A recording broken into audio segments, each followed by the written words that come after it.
Hello, ladies and gentlemen. Welcome to Alumni Diamond, where the Stags are opening a three-game series against the Siena Saints. The Stags come into today's game 500 on the year, however 10-2 in the MAC, good for third, only behind Niagara and Ryder, where Siena comes into this series 4-8. Stags last time out took 2 of 3 against Mount St. Mary's, trying to add to their great season thus far here in the MAC. I'm Andrew Jameson alongside Colin Lynch. We should have a great matchup on our hands today here, Colin. Yeah, for sure. Fairfield did have a doubleheader against Sacred Heart. They did walk off in the first game, get the dub 7-6, but they did drop the second game 3-4. Baker Bowen will be on the mound today for the Fairfield Stags. 4-5 on the year. This will be his 11th start. His ERA is 5.96. He has 48.1 innings pitched, 56 Ks on 19 walks. His last appearance was April 20th against Mount St. Mary's. He gave up 9 hits, 8 earned runs on 5 strikeouts and 2 walks. Bowen Baker definitely in this big three, at least in terms of pitching, I believe, for the Stags in terms of starts. Or excuse me, no. I was correct. He has 10 starts on the year, as you said, 5.96 ERA. He will be going today. On the other end for Siena is Alistair Morin. Yeah, Morin on the year. He is 0-4 with an ERA of 6.59. This will also be his 11th start. Has 42.1 innings pitched, 41 strikeouts with 30 base on balls. His last appearance was 4.19 against Niagara. He let up 4 hits. There was 3 runs scored, but only one of them was earned on 3 strikeouts and 2 walks in 3 innings pitched. And if I remember last time out, when the Stags, this wasn't against the Sacred Heart series, however, in that Mount St. Mary's, we had won 24-13 game, which was an absolute roller coaster of game, both offense and defense. Stags certainly love to see that offensive output, but certainly tone it down in terms of the giving up runs department. Yeah, for sure. Mount St. Mary's, we did score 24 runs. The first baseman in Matt Bergman did get injured in that series, but it seems to be he is back starting at first base. Matt Buchero, with Bergman being injured, he stepped up majorly and also subbed in at first base for him. Stags are going to take the field now, getting ready for first pitch. You can see the lineups right on your screen. We will take you through them once again. We're going to step aside here, and we'll be back for the first pitch shortly.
Welcome, folks, here to Cook Park, where Baker Bowen, the strong left-hander for Fairfield, will be facing the leadoff batter of Siena, also lefty, Austin Rochelle.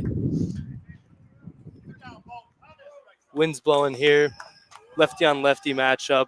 From the windup goes Bowen, and we're underway. First pitch fastball clips the outside part of the zone for strike one. Rochelle has started in all 37 games for Siena this season, hitting at a .316 clip, a .610 slugging percentage, 8 homers on the year, 26 RBIs. And the delivery from Bowen. Swung on and tipped out of the mid of catcher Ethan Hibbard. Rochelle goes down 0-2 quickly here. And Baker did. We saw when he's been successful, he's gotten ahead of the hitters in the count. You're going to need a similar story here today, especially with this top part of the Siena lineup, who is kind of a nightmare for some pitchers.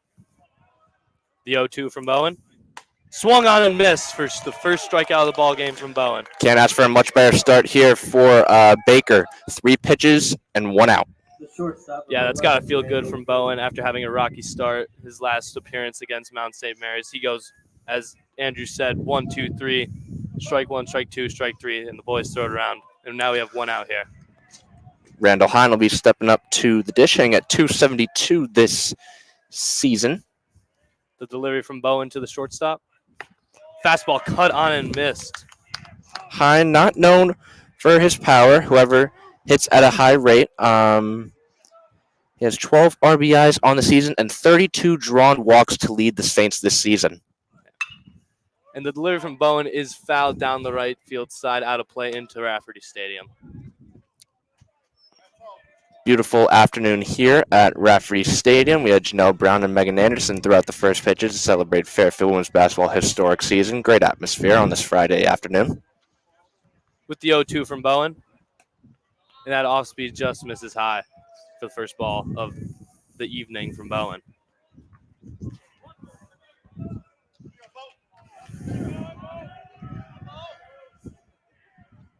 The 1-2 from Bowen is cut on and missed for the second strikeout of the game. First Rochelle and then Hine. That is back-to-back swinging strikeouts for Baker Bowen. Baker does strike out hitters at a high clip. Similar story here. 2 punch-outs and 2 hitters faced. Looking to make it 3 to end the inning. Yeah, with that brings up the second baseman, number 6, Tyler Figueroa. Figueroa hitting at a .324 clip on the year. Good for second on the team. 6 homers, 28 RBIs.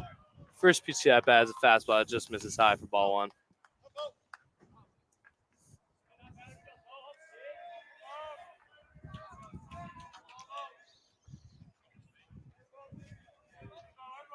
Bowen from the windup.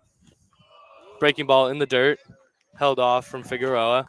Looking at the positions here today in the field behind the plate is Hibbard going from third to first. We have Farrar at third, Nomura at short, Sellinger, and then Bergevin at first. Left to right is Storino, Catalano, and Bucciero.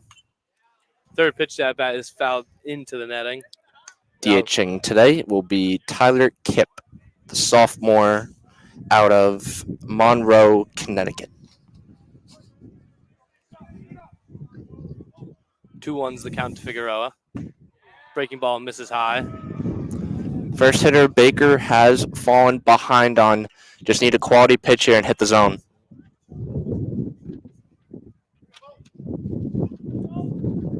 Last 2 games for Figueroa, he did go 3 for 7 with 3 RBIs. And that ball is ripped out the right towards Boucher. He races back and makes a nice catch besides the warning track. Ball was absolutely hit on a rope. Bucciero has been phenomenal there in right field defensively, making a good amount of highlight-worthy plays. Nice read there. Once again, corral the ball for the third out. Yeah, great play by Boucher, ranging back like a wide receiver over the shoulder, reaches up, and then he saves an extra base hit for Baker Bowen. Top bottom of the first coming up. Siena goes 1-2-3. We'll be right back with Ferrara, Nomura, and Bucciero coming up.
Welcome back, folks, here to Cook Field, where your Fairfield Stags will be up in the bottom of the first. And leading off for your Fairfield Stags is the red-hot third baseman, number 23, Dean Farrar, who's been on absolute terror at the dish. Farrar, you said it, Colin. He has been honestly the backbone of this offense this season, hitting at a phenomenal 411 clip, a 595 slugging, 5 homers, 30 RBI. So while the home run and RBI department are as eye-popping as some other teammates, he's getting the job done, getting on base. Yeah, for sure. He also leads the MAC with hits with his 67 base knocks on the year.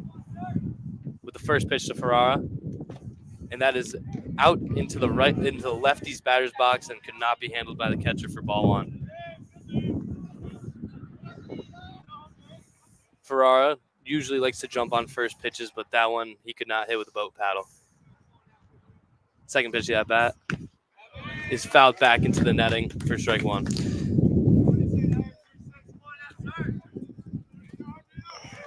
Ferrara in the doubleheader against Sacred Heart, he went 4 for 8, scoring 1 run. He's truly been a monster in the past 10 games or so. Expect the Stags to work the count a lot here today and force Siena to go to their bullpen early if they can. Third pitch to that bat is fouled back into the netting by Ferrara. Puts the count here at 1-2.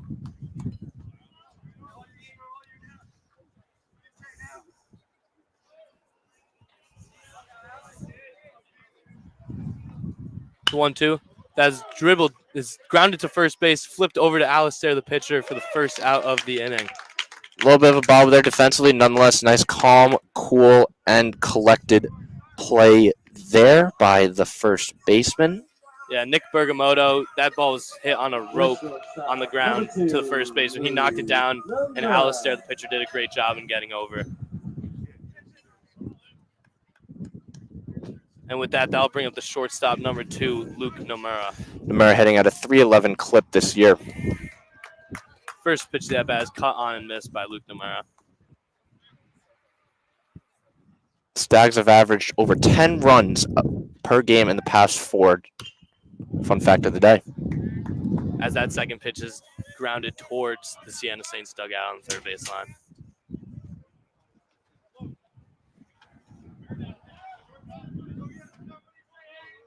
Quickly, Nomura down 0-2 here. Delivery from Alistair is a breaking ball and misses outside.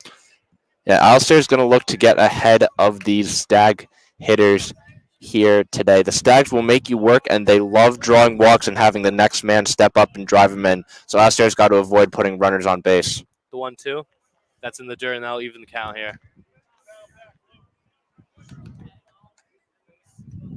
Once again, we'd like to thank you all for listening to WVOF Sports coverage of Fairfield Stags baseball on this glorious Friday afternoon. The 2-2. That is fouled out of play back, and Nomura will stay alive here.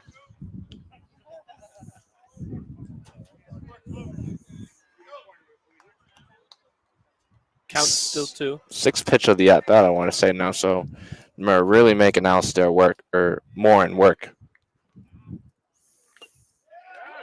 That is tipped but not caught by the catcher, so Nomura will stay alive. Percival had a little bit of trouble squeezing the glove on that foul tip.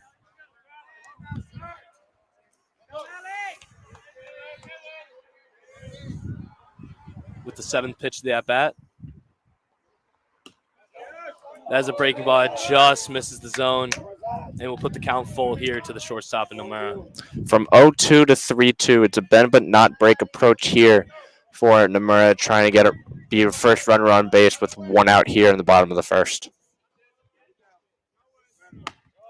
And that fastball misses inside, and that will put a runner on for the Stags for the right fielder and Matt Bucciero. Bucciero moved up to the 3-hole today. I know we were talking about that, Colin, pregame, but Bucciero has been on a tear both offensively and defensively, hitting at a 307 clip this season, having a hot stretch, especially in that series against Mount St. Mary's and this past weekdays again, the midweek series against Sacred Heart. Nomura gets his lead off first. Alistair from the stretch, Morin. And that fastball hits the outside part of the zone for strike 1 to Bucciero. Most eye-popping stat of Bucciero is he's slugging at a 620 clip this season. Yeah, only second behind in the team behind Hibbert, the power hitting catcher. And Morin will throw over to Nomura, but he'll easily get back. Bucciero, 11 homers on the year, good for third behind Bergevin, who has 12, and Hibbert, who has 16, second on the team in RBIs with 46.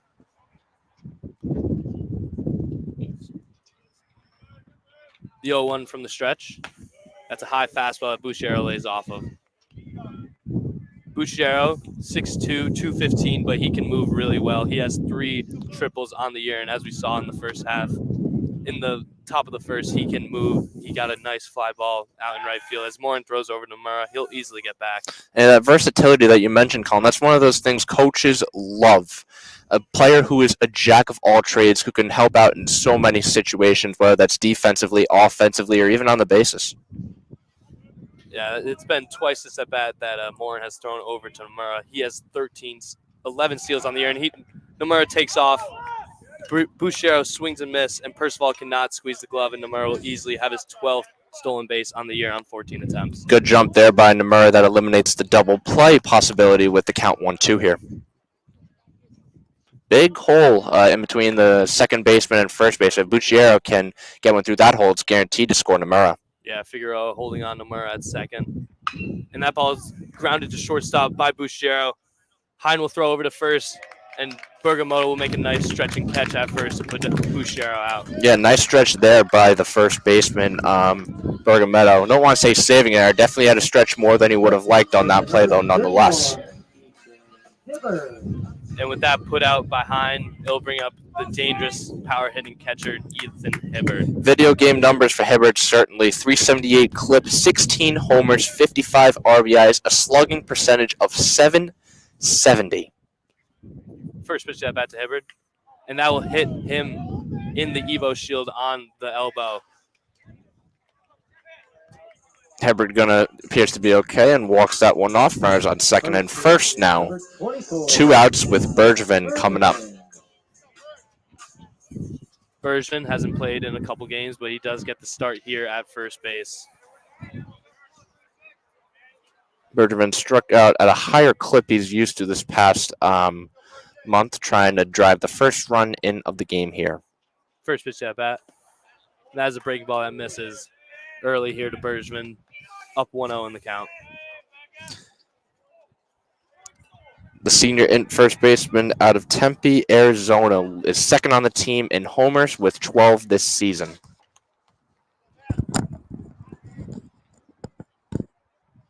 The one, and Morin will check Nomura back at second. Nothing's going on.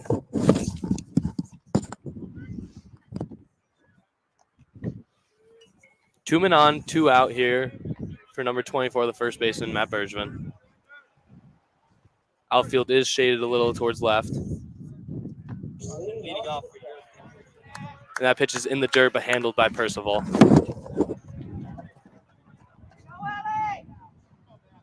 2-0 is the count here to Bergevin, the first baseman. Nomura on second with Hibbert on first.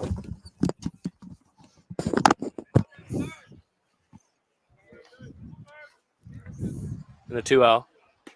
And that ball misses outside. Another great stop by Percival, as if that one got past, runners would advance, leaving 2 in scoring position. If Bergevin is able to reach base here, Zach Sellinger, the second baseman, will be on deck. Will hit for the Stags with a potential bases loaded opportunity.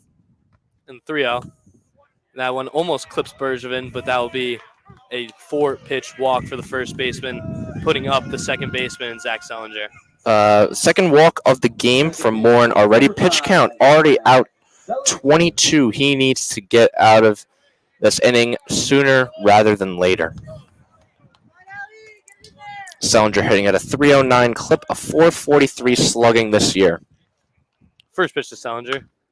That is looped into shallow left center, and that will score Nomura and will score Hibbert. Bergevin racing to third, and there will be a throw, but Bergevin is in there safely. Looks like Sellinger got jammed there on the inside pitch, but had enough power to get over the shortstop. Runs are good, and we will gladly take runs by any means necessary, Colin. He was jammed on that first pitch, being the aggressor in that at-bat swinging at the first pitch. Just got it over the head of Hine. Nonetheless, it's 2-0 Stags.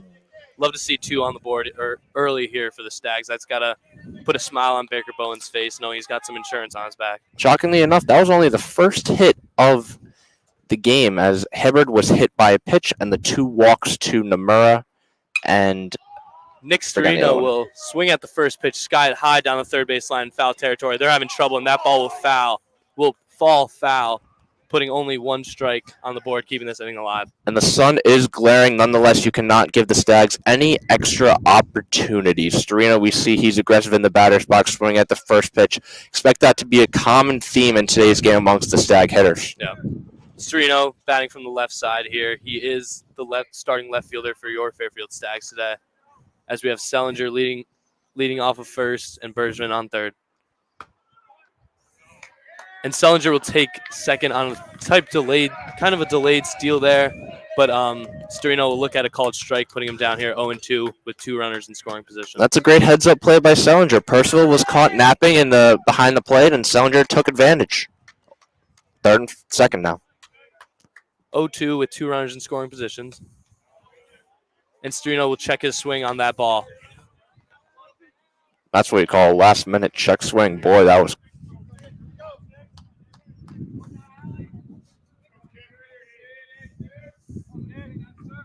Morin having to put in extra work in the bottom of the first here.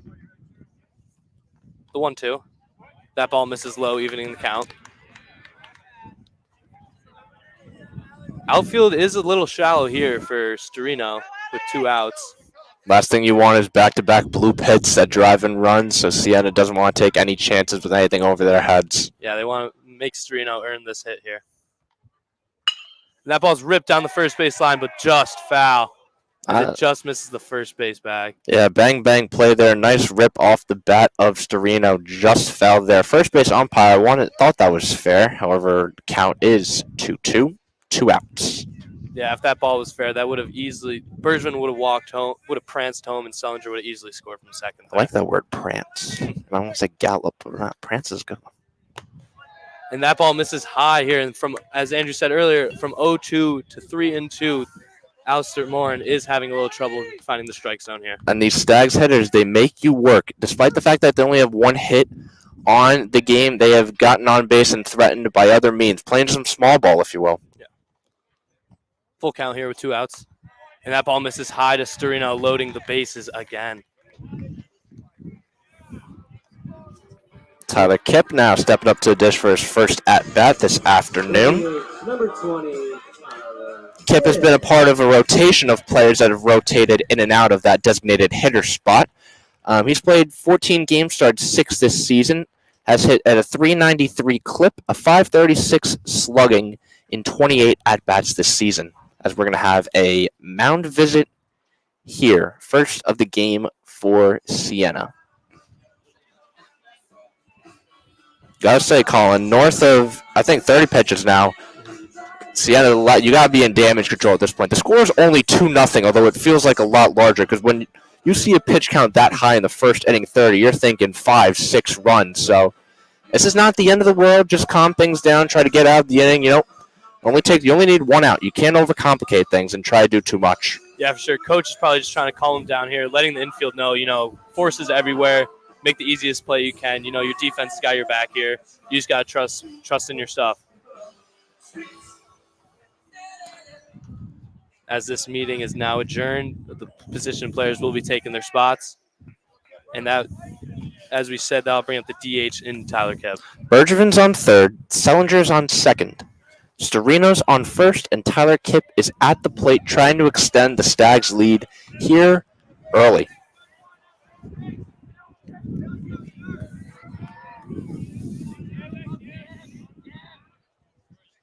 With the first pitch to that bat. That ball just clips the top of the zone for strike 1 to Kipp. Good placement there. If Kipp swung at that, he more likely than not would have been jammed, and that would have gone foul. Takes the pitch. Nonetheless, it's a strike. Morin from the stretch. Breaking ball that Kipp lays off of. He wanted to take a bite at it.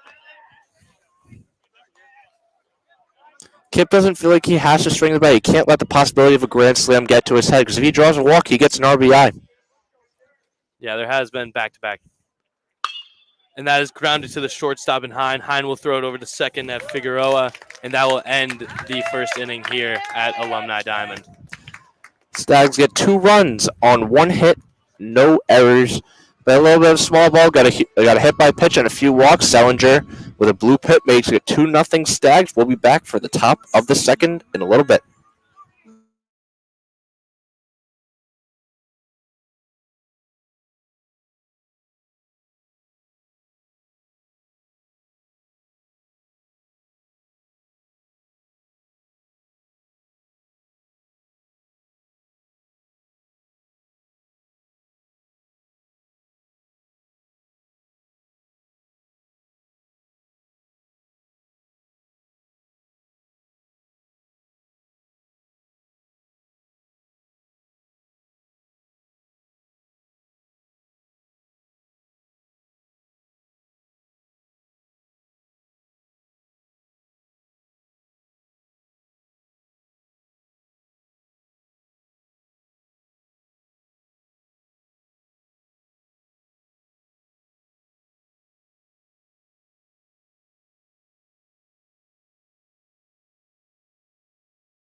Welcome back, folks, here to Cookfield, where your Fairfield Stags are up 2-0 here in the top of the second, where your pitcher and Baker Bowen will be facing the DH number 8, Danny Barbero.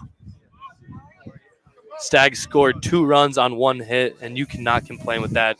Getting just 2 runs on a hit is awesome.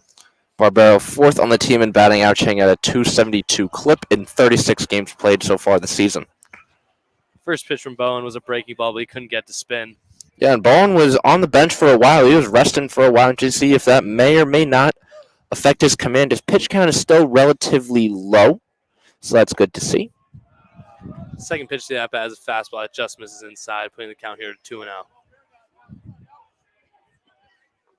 Only at 14 pitches so far this afternoon, whereas Morin had 30+, so definitely in a better situation in terms of longevity here.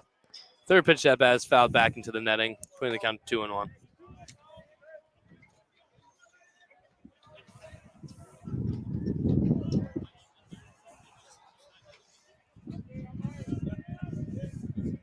Lefty on righty here, the 2-1.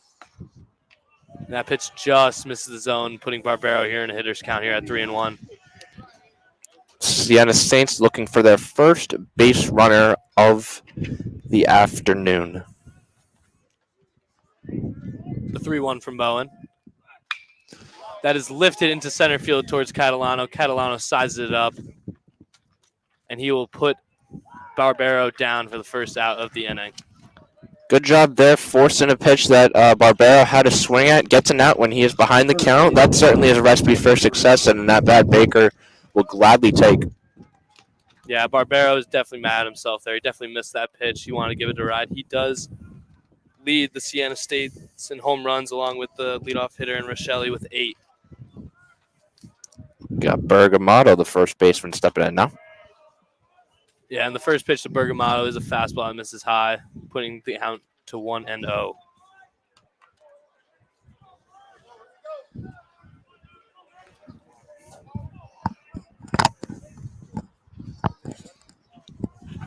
The 1-0 from Bowen. And that ball also just misses high, putting the count here to 2-0. Baker's had a little bit of some command issues here as in this second inning. And just going to see if he can get back to his first inning command. The 2-0 to Bergamatto. And as a fastball, it just clips the inside zone for strike 1.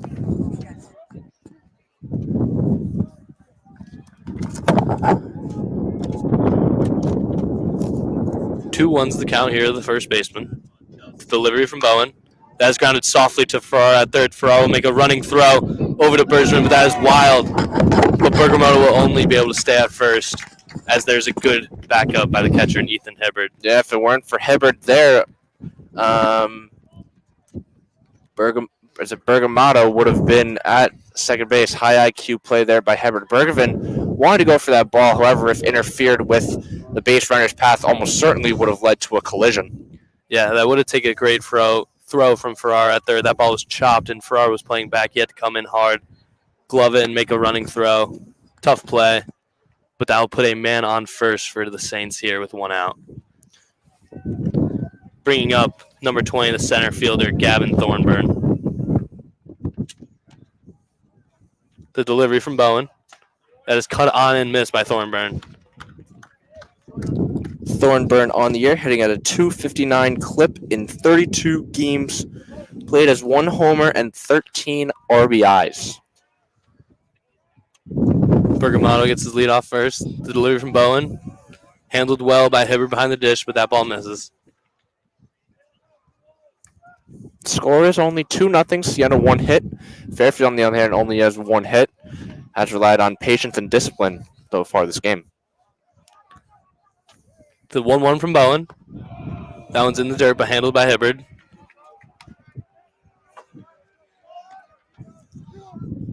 Baker working the low ball here. He wants to get a nice measly ground ball, maybe turn 2, pitcher's best friend to get him out of this. 2-1 from Bowen. That one's also in the dirt, but handled by Hibbert. Putting Thornburn in a great hitter's count here at 3-1. Siena looking for their first walk of the day here.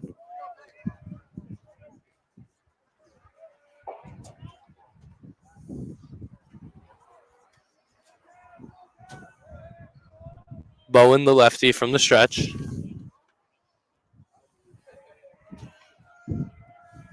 And the pitch.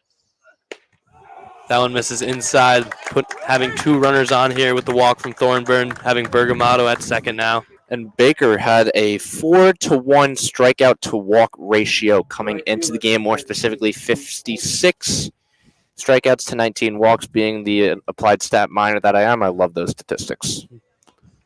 And with those, with that walk there will be a little chat on the mound here.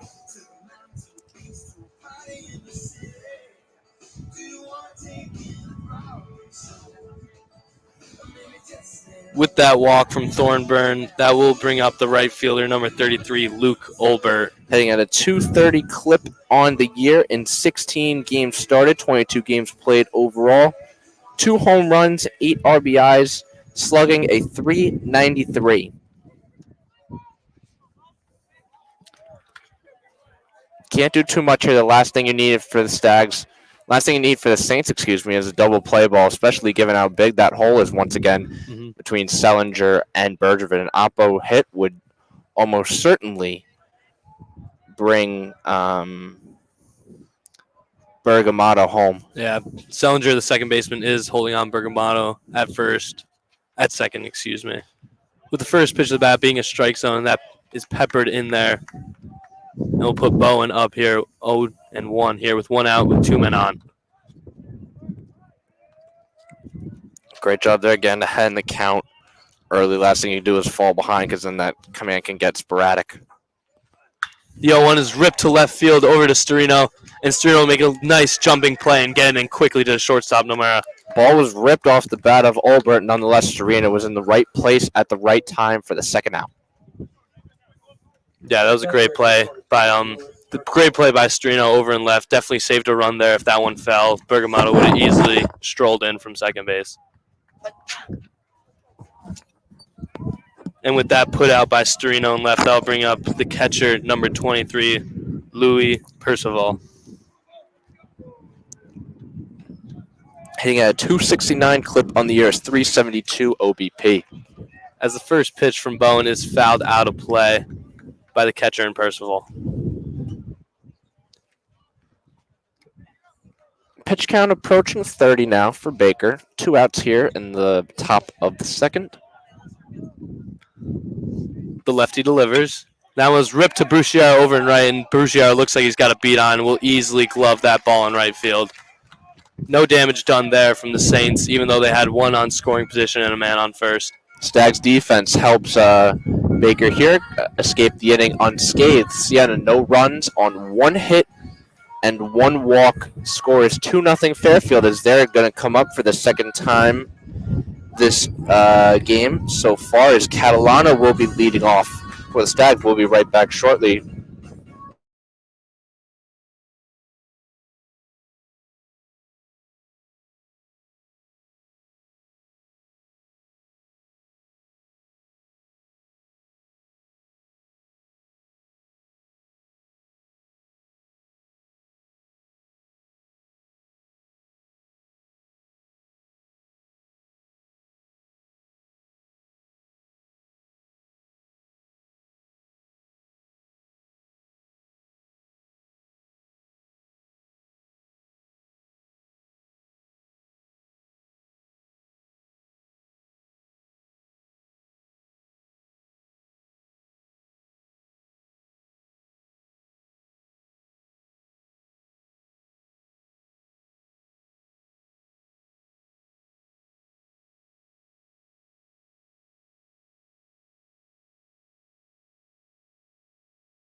Welcome back, folks, here to Cookfield, where Alistair Morin is still pitching on the mound for the Siena Saints. And for the first batter, he will face Paul Catalano, the center fielder, and they'll go right back to the top of the order. Catalano hitting a .238 clip, a .343 OBP, .393 slugging. Catalano did get the start here in center field today for the Fairfield Stags. As the first pitch of that bat, that is a breaking ball that does not find the zone. One homer on 16 RBIs. The 1-0 from Morin. That is ripped into right field from off the bat of Catalano, right by the second baseman in Figueroa. He could not get a glove on, and that'll be a lead-off single for the Fairfield Stags. And that's great to see for the Stags. The 9-hole hitter coming through, leading off the inning with a hit, kind of gives a sense of confidence to the top of the order. Hey, let's drive this guy and let's extend our lead. Good vibes for everybody. Good performances in return. Yeah, and with that, that'll bring up the red-hot hitting third baseman, Dean Ferrara. Huge gap in left center as the center fielder in Thornburg is shifted to right center. And the first pitch bat is cut on and tipped into the catcher's mitt of Percival. Ferrara does love hitting off the first pitch, as we've seen in previous games. He tried to jump on that one, cut on and missed. And as Morin will throw over to Catalano, he'll easily get back.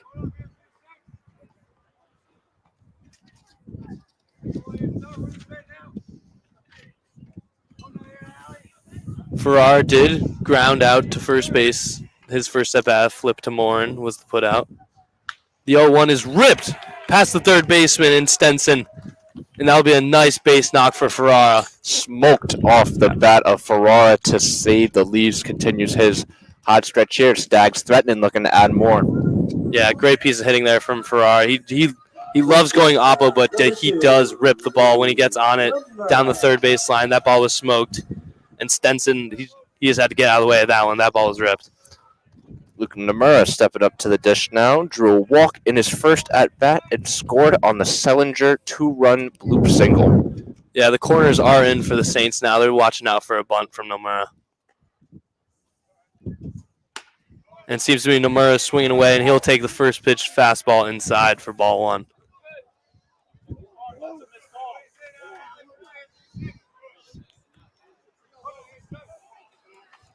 Catalano on second, Ferrara on first. And that breaking ball finds the zone for strike one against Nomura. Might have been a little makeup call there from the umpire there. Now, Nomura was quite shaking his head on that one. Yeah.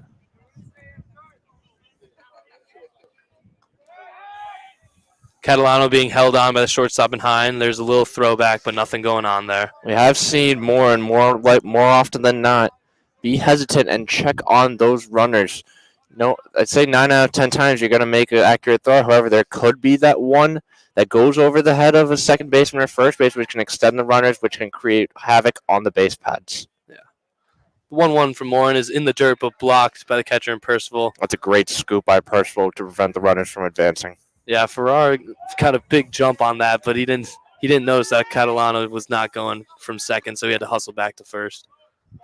Stags love to be aggressive on the base pads. Catalano with 4 stolen bases and Ferrara with 6 on the year.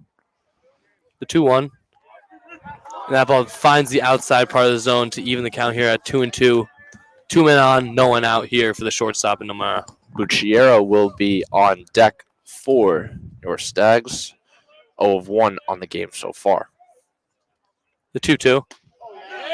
Breaking ball looked at by Nomura, called strike 3. That breaking ball just found the zone for Morin, and Nomura is stunned by that call. Morin's first strikeout of the game, first out in this bottom of the second. This will be Bucciero's second at-bat in 2 innings. He did ground out to the shortstop his first at-bat. First pitch at-bat misses the outside part of the zone. I'll put Bucciero up here 1-0. Siena respecting Bucciero's well-known power as the left fielder is playing incredibly deep, given that Bucciero is a heavy pull hitter. The 1-0 from Morin. Fastball just misses the zone here, even in the count. Bucciero is also, even with the pull tendency, he has had some oppo tacos on the year, is looking to exploit maybe that big center field to right field gap in that back wall. The 2-0 from Morin is in the other's batter's box, but handled well by Percival. He had to slide over and catch that ball. Percival's had his head on a swivel, remained active and all over the place behind the batter's box this afternoon. 3-0 here to Bucciero, the right fielder. And that is a check swing, but that ball was in there for the first strike of the at-bat.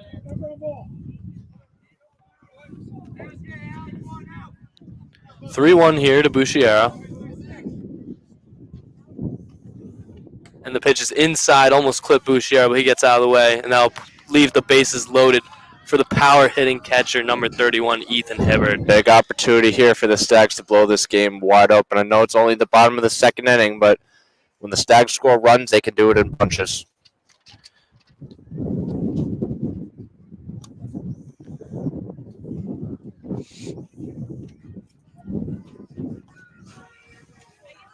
So that will be the second mound visit in 2 innings, and Coach has got to be telling them we can go anywhere with this one, get to the easiest way. Ground ball to the pitcher, go home, then to first, up the middle, second to first, third base, step on the bag and throw it over. But they do have an absolute monster to face right now in Ethan Hibbert. Hibbert was hit by a pitch in his first inning and was the second run on that Selinger 2-run single. First hit pitch that bat is looked at by Hibbert for a called strike 1. Putting up video game numbers as we mentioned earlier, 55 RBIs and 16 home runs in addition to 10 doubles, slugging a .770. And that ball misses low here to Hibbert. That'll even the count here. 1-1. 1 man out. We have Catalano on third, Ferrara on second, and Bucciero on first for Ethan Hibbert.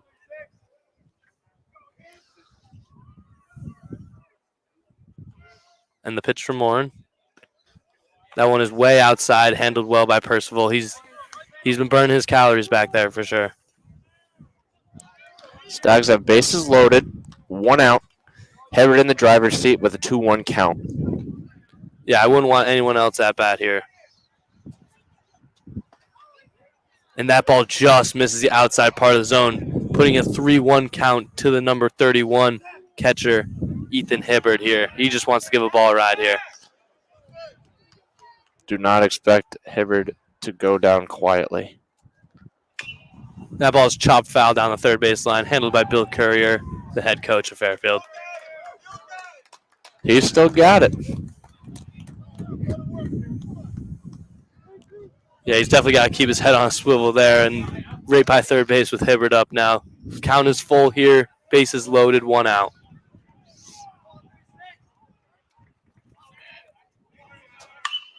That ball's lifted to right field. Olbert is under it. Let's see if there's a tag from Catalano at third, and there will be. The throw from Olbert is offline up the third baseline. Catalano will easily score.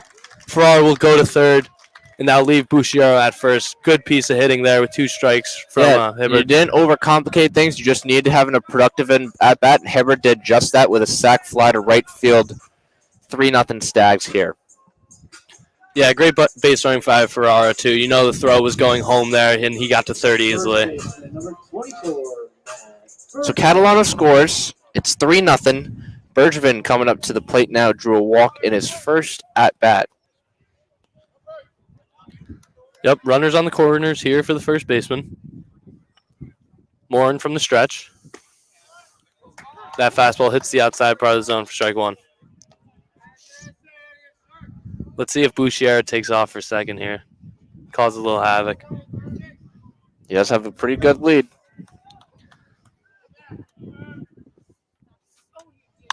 That ball is ripped to left field by Bergevin. And Rochelli will easily glove that. He only had to move about 2 steps to his right. Nevertheless, the Stags do tally 1 run in the bottom of the second. Yeah, no, Stags been threatening. 5 runners left on base so far. Score is just 3-0, so you have to keep the foot on your gas. Nonetheless, first priority at hand is Bowen Baker continuing his dominance on the mound. We'll be right back for the top of the third.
Welcome back, folks, here to Cookfield, where your Fairfield Stags just tallied 1 in the bottom of the second, putting the score here to 3-0.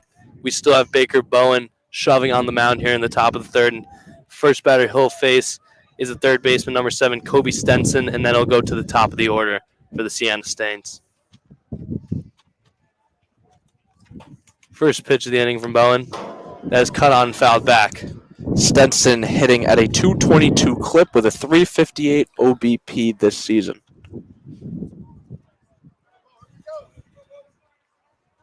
Bowen's just been pure dominance so far in the first inning. Second inning, he did have a little trouble finding the zone, but he's been working his way here. That pitch count is still relatively low at 32 so far. Certainly setting him up for success if he keeps this up. Second pitch of that bat was weakly tipped into the glove of Hibbert. Kind of was I don't know if I want to swing or not, just kind of a check swing from Stenson with a third pitch of that bat just missing, putting the count here to 1-2.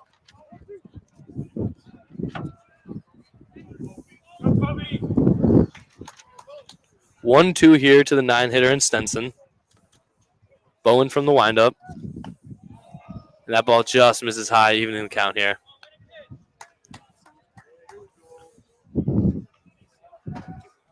Lefty on righty matchup here. Lefty and Bowen, righty and Stenson.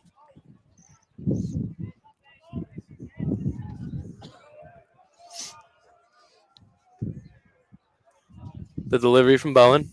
That is cut on and missed. Great off-speed pitch from Bowen. And that will be his third strikeout of the game. Yeah, beautiful pitch there. Absolutely fooled Stenson with the off-speed. Yeah, that was a great pitch there. Now bring us back to the top of the Saints lineup. Left fielder, number 1, Austin Rochelli. Rochelli was the first strikeout victim of the game on 3 pitches in the very first at bat. First pitch is a nice breaking ball that finds the outside part of the zone, putting Bowen up here 0-1.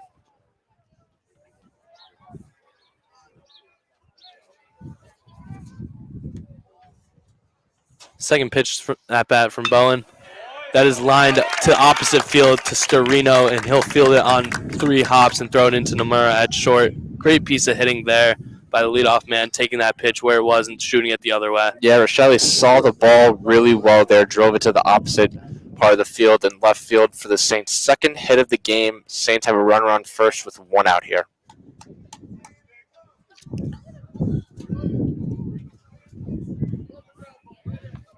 Randall Hine, the shortstop, now up with a man on first in Rochelle. And Rochelle gives you a lot of threats on the base pads. 10 stolen bases on the year, just 1 caught stealing, Colin. That's good for a 91% success rate. Yeah, definitely got to look out for Rochelle at first as the first pitch is in there and hits the top of the zone for strike 1. Definitely maybe a little throw over from Bowen here. The lefty could mess up Rochelle at first. That pitch hits the batter in Hine, bounced up and hit him in the foot.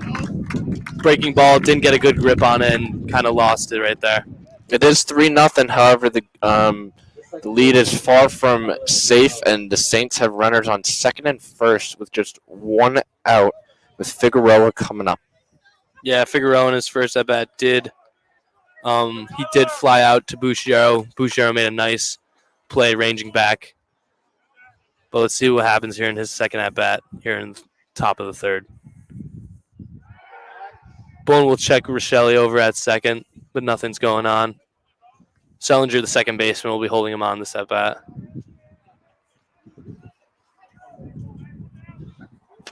Hine on first, not being held on by Bergevin. They're letting him roam free. 0-0 here to Figueroa.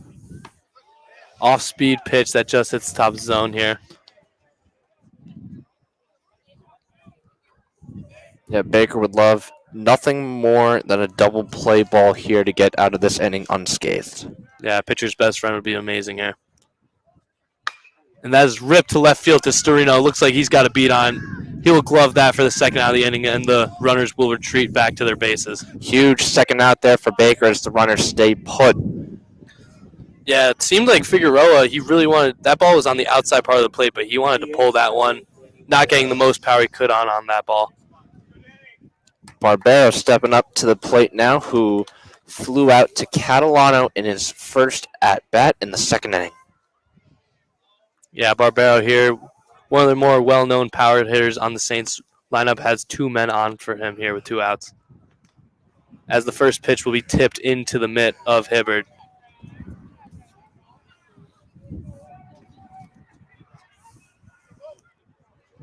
Bowen working from the stretch here with the man on second and first.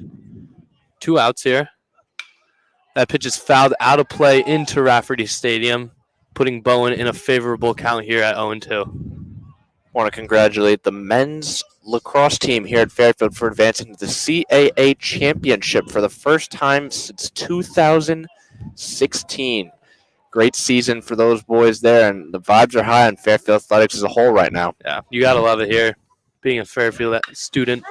And Farrar gloves that ball on a 1 hop and will step on third for the force out. That ball was ripped off the bat of Barbero, and Farrar gloved that one on 1 hop. Calm, cool, and collected was Farrar. It was like it was in the right place at the right time. He didn't need to do anything more except put the glove out and squeeze the ball in and step on third. Textbook execution there. I got nothing more. Yeah, we'll have the Fairfield Stags coming up soon here in the bottom of the third, but don't go anywhere, folks.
Welcome back, folks, here to Cookfield, where your Fairfield Stags will take their bats here in the bottom of the third. Alistair Morin still on the mound here for the Siena Saints, but your second baseman in Zach Sellinger will lead off this inning. Sellinger got the Stags on the board with a 2-run single in the first inning. First pitch of that bat by Sellinger is looked at for a called strike one. Sellinger, the grad transfer out of Fordham, was injured a little bit to start the year, but has been a solid contribution to the Stags' offense. I think a .316 clip this season. Yeah, second pitch from Morin here misses the outside part of the zone, even in the count here. If you want to get a little bit more in-depth, understand the Fairfield baseball team, feel free to go to WVOF Sports YouTube page and check out the interview with Bill Courier on Stags in the Studio. Third pitch to that bat is a check swing that fouls off of the mask of Percival. The umpire will walk out to Morin and give Percival a little second to collect himself. I'll plug one more time, just the last time. Our interview with Chris Casey will be going out at 4 p.m. Phenomenal job done by Max Behrman, sports director at WVOF, and Nolan Heffelfinger and Kyle Scannell. Check it out. 1-2 is the count here to the Fairfield second baseman, Zach Sellinger. Morin working from the windup. Sellinger will stay alive here as he fouls that one back out of play. And the Stags are working the count as Morin is already approaching the 60-pitch mark, not even through 2 1/3 innings. The 1-2 is fouled down the third baseline. Foul balls may not be the best case scenario calling for a hitter, but they give a hitter new life, and that's new life the Stags will gladly take as they try to pad this lead. Yeah, especially against Morin here, who has had trouble finding the zone. Yeah, and that breaking ball will bounce off the plate. Sellinger will easily look that one by, evening the count here. Having gotten a look at the defensive alignment for the Saints, going from third to first, is Stenson, Hine, Figueroa, and Bergamato. From left to right, it is Rochelle, Thornburn, and Olbert, with Percival behind the plate. And Sellinger will look at a called strike three that just hits the top of the zone, and that'll be a first batter caught looking here in the bottom of the third, and that will bring up the left fielder, Nick Storino. That is Morin's second strikeout of the game. 4 walks to 2 strikeouts, so still a 2-to-1 ratio in favor of the base on balls. Nonetheless, a huge first out there. Storino in his first at-bat did have a line drive single in between second and first. Let's see what he does here. As that first pitch to that bat almost clips him in the foot, but he gets out of the way. Stags on the day hitting a 3 of 9 clip, good for a 3.33 with 4 walks. Siena conversely 2 of 11, 1 walk, 3 strikeouts. And he jumps on the second pitch, but that is grounded to Hine at short. He has to hustle throw to first to Bergamato, and that will put Storino out by half a step. Yeah, Morin's gotten the job done quickly here. 2 quick outs. That's huge first pitch count, but that's also huge as the Saints don't really have to. If they can get out of this inning, he can potentially go another inning or two as that pitch count creeps toward 80 or 90. Mm-hmm. And with that put out by Hine, the shortstop, that'll bring up the DH, number 20, Tyler Kipp, as he looks at a breaking ball in the dirt for ball 1.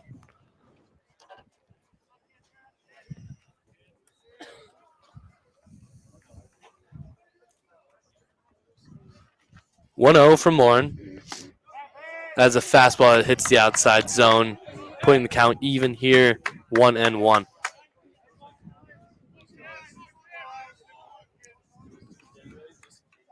The delivery from Morin. That ball's in the dirt here for ball 2. Center fielder of the Saints, Thornburn, is shaded towards right center a little bit, even though the righty in Kipp is up. And the right fielder looks like he is playing in a little bit. Fourth pitch to that bat is called ball, and that will put Kipp here, the DH, in a hitter's count at 3-1.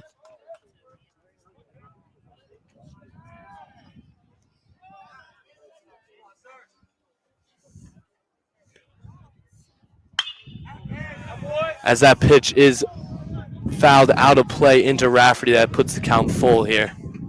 On deck for the Stags would be Paul Catalano if Kipp can reach base here. Full count. That is grounded up the middle. Gloved. Stopped by Morin.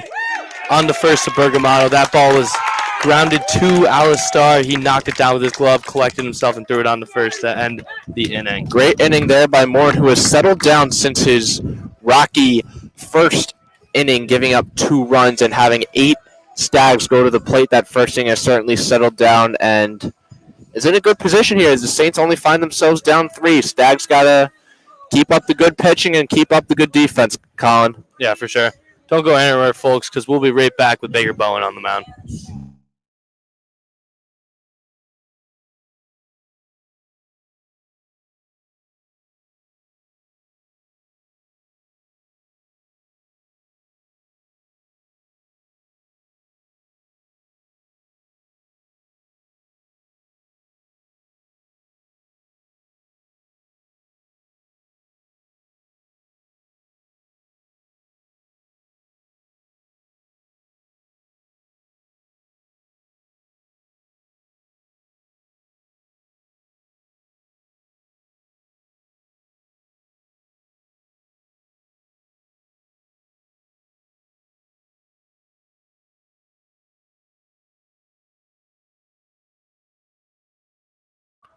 Welcome back, folks, here to Cookfield, where Baker Bowen is still on the mound for your Stags, and he'll face the first baseman, Nick Bergamoto, the center fielder, and Gavin Thornburn, and the right fielder, and Luke Olbert.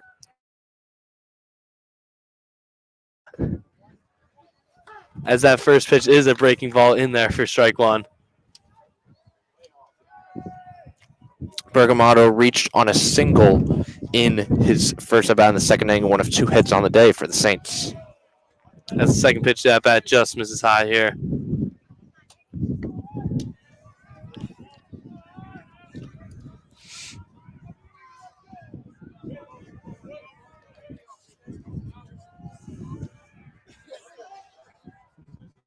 Bowen from the windup. That ball is skied out to left field in foul territory. Storino's got a beat on it, but that ball will end up out of play. Cars were approaching it.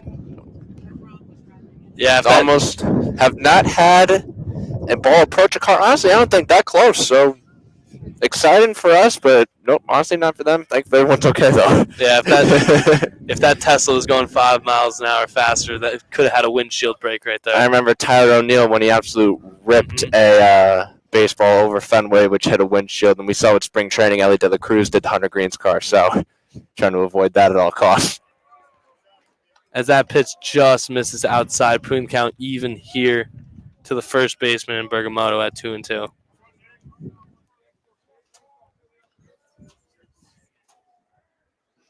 The delivery from Bowen. That ball misses high, putting the count full here to the first baseman.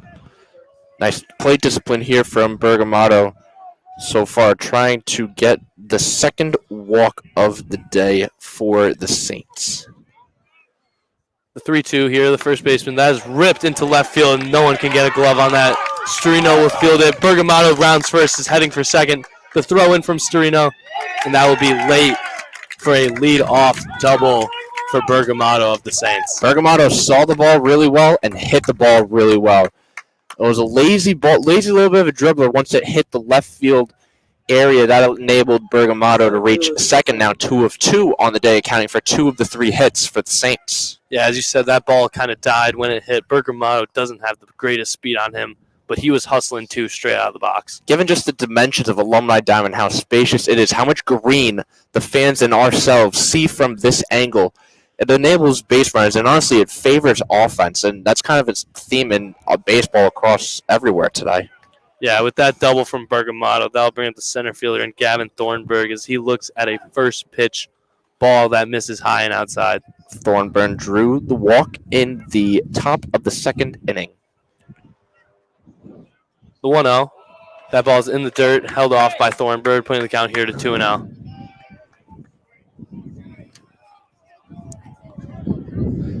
Thornburn, a 212 hitter with runners in scoring position, trying to kickstart the Saints offense and get them on the board here. The delivery. That ball misses inside.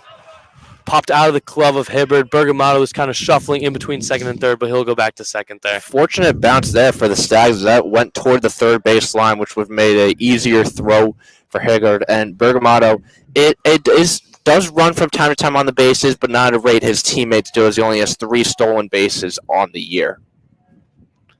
That'll leave the count 3-0 here to the center fielder in Thornburn, as he'll do a full take there as that ball misses high. I bet if that ball was right down the middle, he also would have taked. He was in full take mode there. And that will put 2 runners on here with no one out for the right fielder and Luke Olbert. Olbert absolutely ripped a ball to left field last time up, but to the glove of Storino. Runners on second and first, 1 out. 3-0 Stags. Siena threatening here, though. First pitch at bat is cut on and missed by Olbert. That was a great pitch by Baker right there.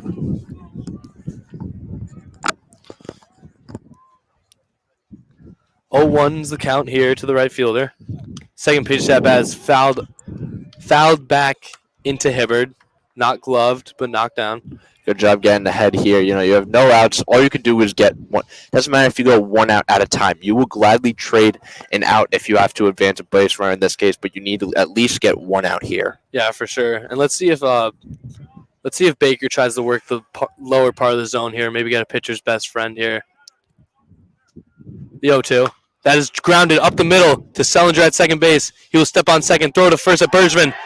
And he gets him at first. That would be a 4-3 double play. Great play by Sellinger, attacking that ball, stepping on second, throwing it over to Bergman. Spoken into fruition there as Stags, I don't want to say catch a break, but that was some great defense there by Sellinger, taking matters into his own hands, stepping on the bag and throwing an absolute laser to Bergman. Still runner on thirst, but Baker's feel a little bit more comfortable and confident after his defense just helped him out big time.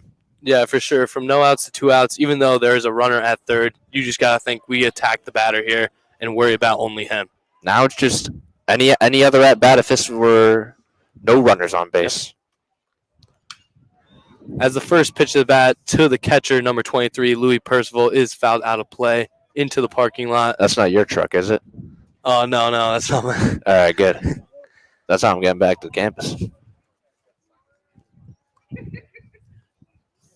Percival the batter with Bergamatto on third. And that ball misses high to Percival, putting the count even here. Baker does love that high heat from time to time. Interesting to see it here early in the count, as more often than not, that is his put-away pitch.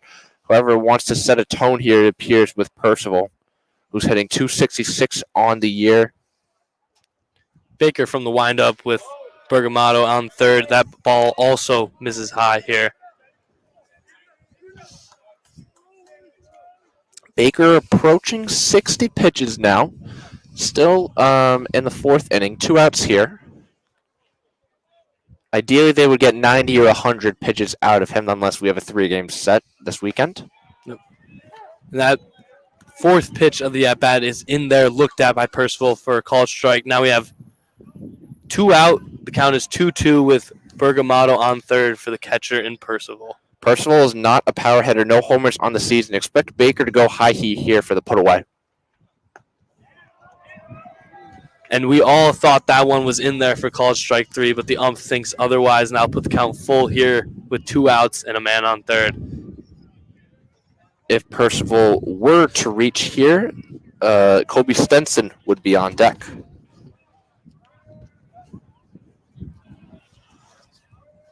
Baker from the windup, the 3-2. That is grounded to Nomura, the shortstop. Gloves it, throws it over to Bergman, and that will be a nice 6-3 put out. Good job bending but not breaking there for the Stags. From runners on second and first to no out to getting a huge double play by Sellinger. It's a collaborative team effort.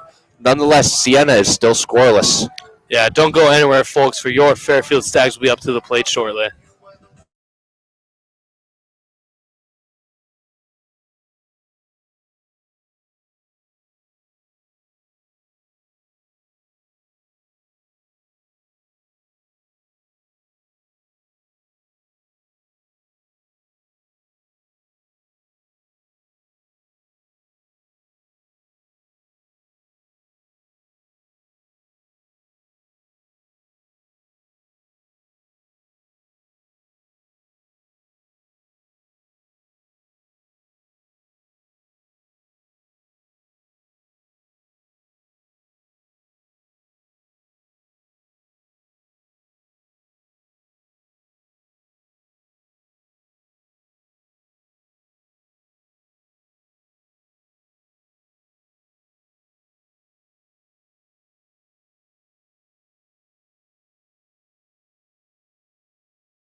Welcome back, folks, here to Cook Field, where your Fairfield Stags are up 3-0 here in the bottom of the fourth.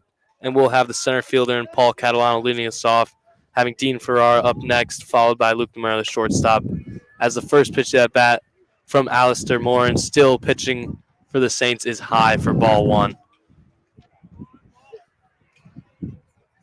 The 1-0, fouled back by Catalano, putting the count even here.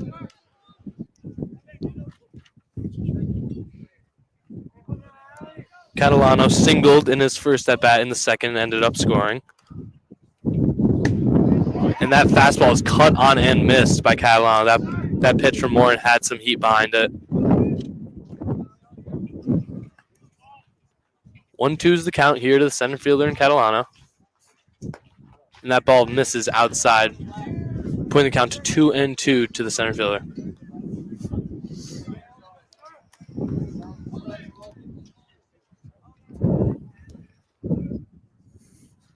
Catalano scored on the sac fly from Hibbard in the bottom of the second. The 2-2 delivery is low, and that'll put the count full here to Catalano. Top of the order, lurking as Dean Ferrara is on deck. Full count. And Catalano chases a high fastball for strike three. That pitch, if he laid off, would have easily put him on first base. It's good for Morin's third strikeout of the game, with Ferrara coming up now. It was 1 of 2 on the game. Absolutely smoked a ball last time out for a single. That was a single to the left fielder.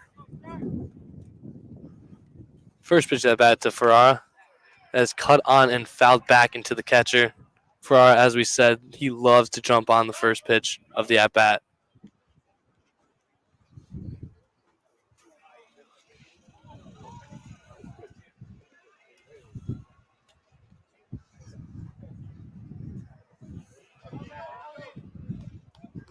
Oh, 1's the count here with 1 out to the third baseman, Ferrara. That ball's fouled out of play into Rafferty Stadium. 0-2 here to the dangerous Dean Ferrara.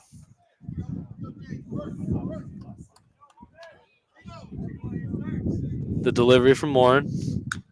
That is fouled back, and Ferrara will stay alive here. Good job by Morin here, getting ahead of Ferrara, who honestly has had his way with pitchers for the good portion of this month, absolutely lighting up the stat sheet. The 0-2 delivery. And Ferrara will stay alive again as he fouls that one back into the backstop. Morin is growing more reliant on his high heat and fastballs as the game progresses. Has come to good success as the Stags only have 3 hits on the game, and last time out in the third inning, he was scoreless and got Catalano to chase to start this inning. And the 0-2 again. That is grounded to the second baseman of Figueroa. Thrown over to Bergamatto at first, and that'll be 2 quick outs here for the Saints. And Morin has really bounced back in a great way for the Saints, giving them length, and he's just been calm, cool, and collected. You know, he's not overdoing stuff. That's the last thing you can do with these Stags hitters and give them extra opportunities. He's making quality pitches in quality places. Yeah, with that put up by Figueroa, that'll bring up the shortstop in Luke Nomura. Numero 0 of 1 on the day. As he looks at the first pitch ball. Last time out, struck out looking, and in the first inning, scored on that 2-run single by Sellinger in the first. The 1-0 to Nomura. Nomura will foul that back into the netting.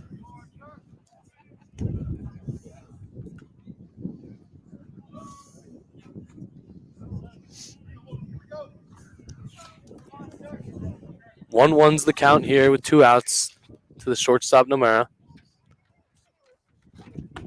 And that is cut on and missed by Nomura. He gave a healthy swing on that one, putting the count here to 1-2. Morin looking for his second consecutive scoreless inning here to keep this ball game at 3-0. And the delivery from Morin. That is cut on and missed by Nomura. 2 strikes on the half inning for for Morin there. 2 back-to-back scoreless innings, as Andrew said. Morin seems to have found his pace here. Yeah, Morin's getting stronger as the game has gone on. Good to see in the Siena crowd here. Josh has a great number. Is loving what they're seeing out of him recently. Well, don't go anywhere, folks. For Bowen Baker is still shoving on the mound for your Fairfield Stags.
Welcome back, folks, here to Cookfield, where Bowen Baker is still on the mound for your Fairfield Stags, as he will face the 9-hitter, the third baseman, in Kobe Stenson. Stenson, number 9 hitter, as you, Colin, mentioned, 0-1 on the day with a strikeout in the third inning. As Stenson will look at a first pitch off speed that clips the zone for strike 1. Siena's leadoff hitter, Rochelle, getting loose, going for his third at-bat of the day, 1 of 2. And Bowen goes with back-to-back breaking balls to start this at-bat.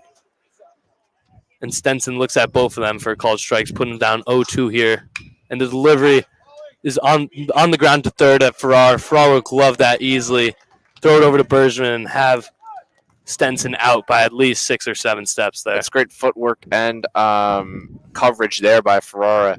It looked like it could have been Nomura's ball. However, if Nomura were to call Ferrara off, it would have been a much tougher play. Great IQ there by Ferrara to get the first out. Yeah, and with that put out by Ferrara, that'll bring up the leadoff hitter, number 1, the left fielder, in Austin Rochelle. Lefty-on-lefty matchup here. First pitch breaking ball misses the outside part of the zone. 1-0's the count here to the lefty.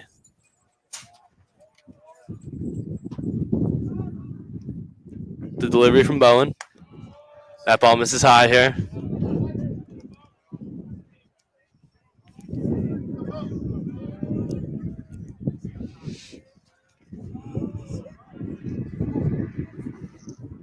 The 2-0 delivery from Baker, excuse me. And that ball misses high here, putting Rochelle up 3-0 in the count here. Baker only has 2 walks on the day, not trying to give up his third here. And that ball is peppered in the zone here for the first strike of the at-bat. Pitch count is at 70 now. Not sure if we have some action in the Stags bullpen as of yet. We will keep an eye on you and update you when that happens. That ball is cut on and missed by Austin Rochelle, putting the count even here after Baker fell behind 3-0. He battles back here to a full count here. Let's see what he goes to here. Lefty-on-lefty matchup, full count with 1 out. That ball is skied out of play right behind us. And a lucky fan will get a souvenir there. Could have gotten that one if I moved, but I didn't want to hurt myself because the sun is right beaming over us. Count stays full here to the Fighting Rochelle. Baker working out of the windup here with no one on. That pitch is ripped to center field. Catalano racing back at the track. And that ball will bounce up against the wall. Rochelle racing, ground second, going to third. Nomura cuts it off, throws the Ferrara at third, and that will be a triple for Rochelle, the center fielder. Off the bat, he was digging. Yeah, that ball was absolutely smoked to center field over the head of Catalano. Rochelli's speed pays dividends as the Saints have a runner in scoring position with just one out. Anything in the outfield will be guaranteed to bring Rochelle in.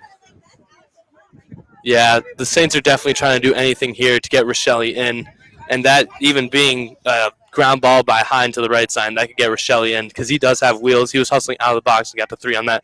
And he'll draw a bunt, and that one's down perfectly. There will only be a play at first, and then he will be safe at first. Perfect bunt by Randall Hine, about 4 feet in front of the plate. There was no play at home. The throw was low to Bergeron at first, and he could not handle it. Suicide squeeze executed to perfection, Colin. Driving a run, and you got a hit in the process. Caught the Stags off guard defensively, and the Saints are on the board. Yeah, with a triple followed by the next pitch being a bunt. Those were 2 huge at-bats from the Siena Saints here in the top of the 5th. Still only 1 out. Was Figueroa stepped to the dish. Hine gets his lead off first. And Baker will throw over, but Hine will get back. Hine is a threat on the base pads, with 8 stolen bases, successful stolen base percentage at 67% on the year. Figueroa 0 for 2 on the day here. And he'll throw over again, but Hine will get back safely. The momentum is with Siena as of right now, and they are going to be the aggressors and try to capitalize and cut into this lead as much as they can here now.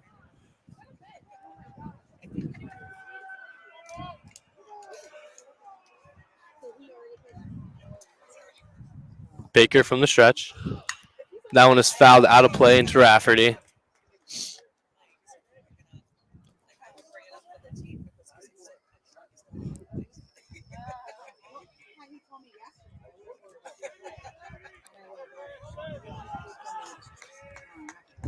On deck is the DH and Danny Barbera. And the 0-1. That ball is thrown over again by Baker. They do not want Hine getting anywhere past first base.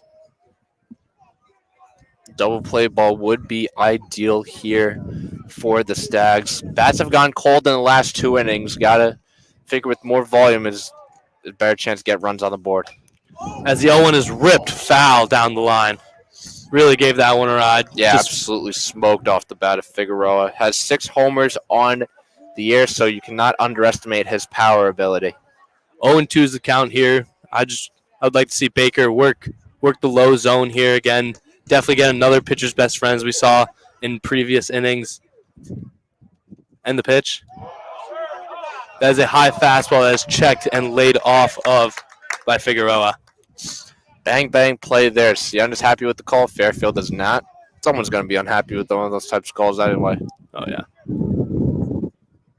But the count is 1-2 here to Figueroa, the second baseman, with Hine on first. That pitch is ripped towards right center. Bouchier racing back, and that ball bounces up against the wall. Hine will be rounding third, flips off the helmet. There will be a play at the plate, and that ball and Hine will easily score with the double from Figueroa. That ball was ripped.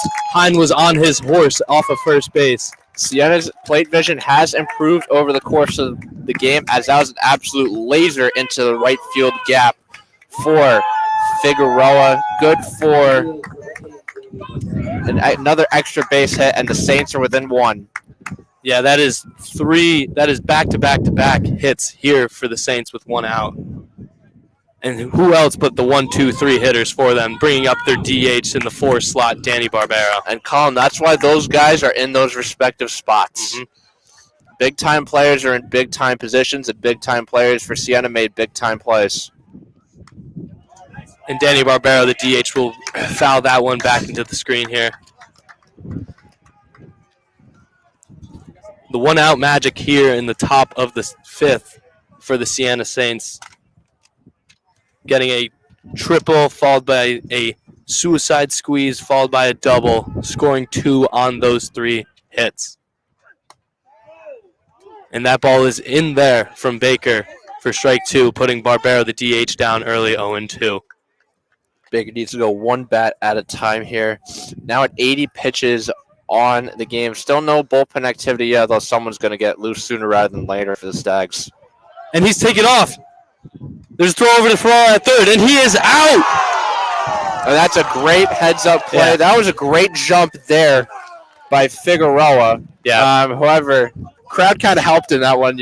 Siena crowd made some noise. I think they might have played to their disadvantage, to be honest. Yeah, Figueroa thought he caught Baker napping at the pitcher's mound, but there was total commotion both in the infield and at the stands. Stags catch a break, though, nonetheless. That's a huge momentum swing. Yeah, for sure. Going from a man in scoring position with your DH up to now he is down 0-2 with 2 outs.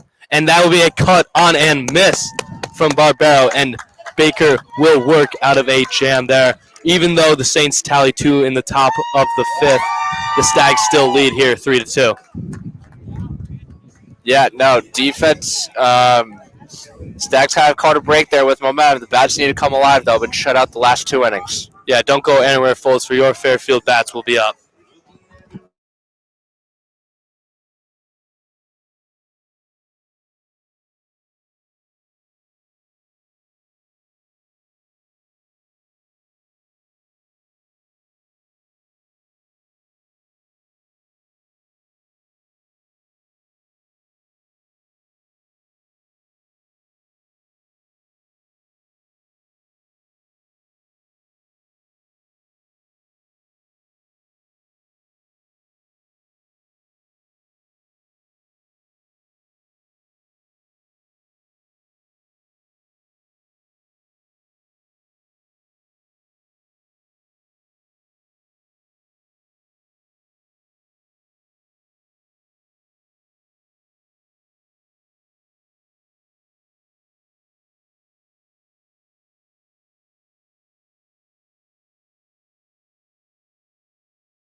Welcome back, folks, here to Cookfield, where your Fairfield Stags are up 3-2.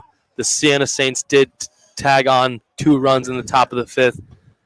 Alistair Morin is still shoving on the mound for the Saints here in his 5th inning of work, and he'll face for the first at-bat Matt Busciero, the right fielder.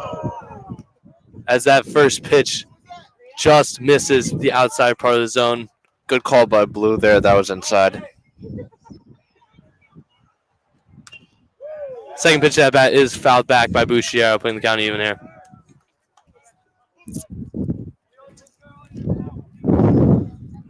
On deck for the Fairfield Stags is the power hitting catcher, number 31, Ethan Hibbard.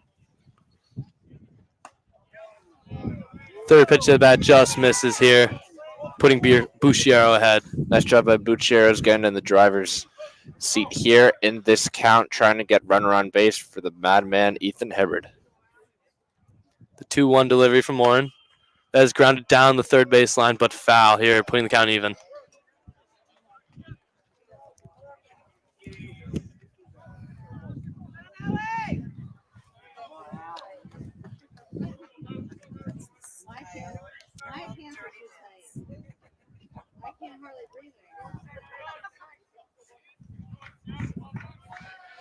Two and two is the count here to the right fielder and Busciero. Morin out of the windup. And Busciero will stay alive there as he does a little lunging foul ball back into the screen. Good job staying alive here. Only 3 hits on the day for the Stags. Siena conversely has 6. That ball is grounded down the third baseline, but foul again. Yeah, the bats have been quiet since the second inning here for your Fairfield Stags. Morin has definitely settled down here past the second inning and has gone to work here.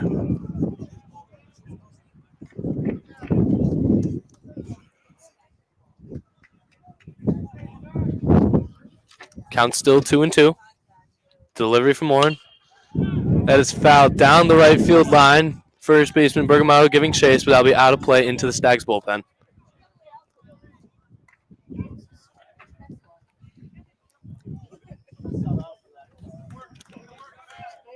Still 2-2. 3-2 is our score. Fairfield still out in front, but Siena has the momentum right now. The delivery from Morin.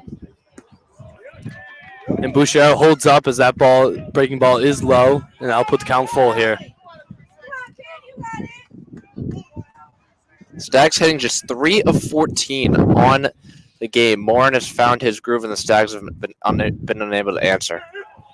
As that ball just misses inside to Boucher, the Siena crowd does not like it, as that puts the leadoff man on first to bring up the catcher, number 31, Ethan Hibbard. Hibbard on the game is actually 0 of 0. Yeah. With a hit by pitch in the first inning and a sac fly in the second to bring in Catalano, which is honestly the go-ahead run right now, if you will. Mm-hmm. First pitch at bat is in the dirt, and Boucher will take off towards second. Percival will have no play on it. Great block by Percival, but Boucher does have some legs. That's great awareness there by Boucher. He had a great lead to begin with. However, the ball in the dirt enabled him to get to second easily. Eliminates the double play ball. Yeah, he had a good primary, and then on the secondary, he just had to jump and go. But the count will be 1-0 to Hibbard here.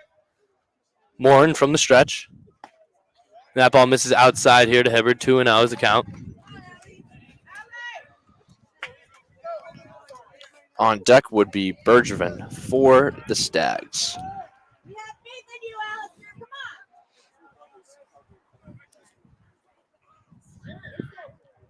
Pitch from Morin. That is grounded weakly to the left side of the field. Handled by the third baseman. Thrown over to Bergamato.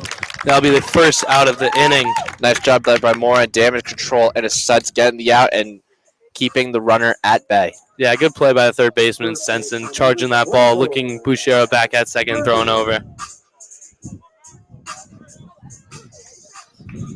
With that put out, bringing up the first baseman, Matt Bergevin. He's looking to do some damage here with Boucher in scoring position. Bergevin 0 of 1 on the game with a walk and a line out to the left fielder in the second inning.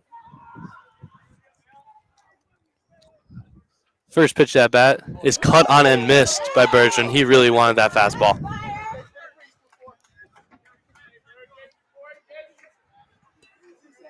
Burr on second, 1 out. 0-1 count to Bergevin, 3-2 Fairfield in front.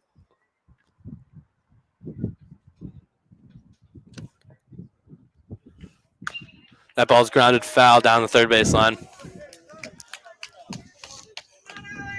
0-2 early here to Bergevin. One man out with one runner on and Boucher at second. Zach Zellinger, the second baseman, is on deck for your Fairfield Stags. As Alistair Morin wants a new ball.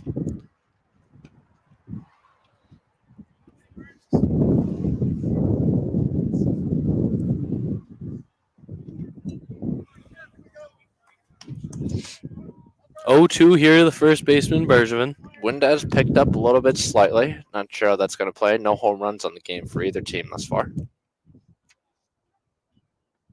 And the delivery from Morin. That is a ball high, which Bergevin will lay off from. Big hole once again between the second and first baseman, Figueroa and Bergamato. If Bergevin's able to squeak one by, that would be huge. And more like the not score, Boucher, considering how deep Olbert is playing in right field. Yep. The 1-2. That is shot to right field.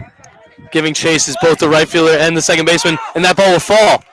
Boucher will go to third, and Bergevin will stay at first. Boucher had to hold up because he might have thought that ball could have been caught. Both those second baseman and right fielder were giving chase into that dangerous ball. Speak of the devil, that gap was exploited by Bergevin. Weak contact, nonetheless.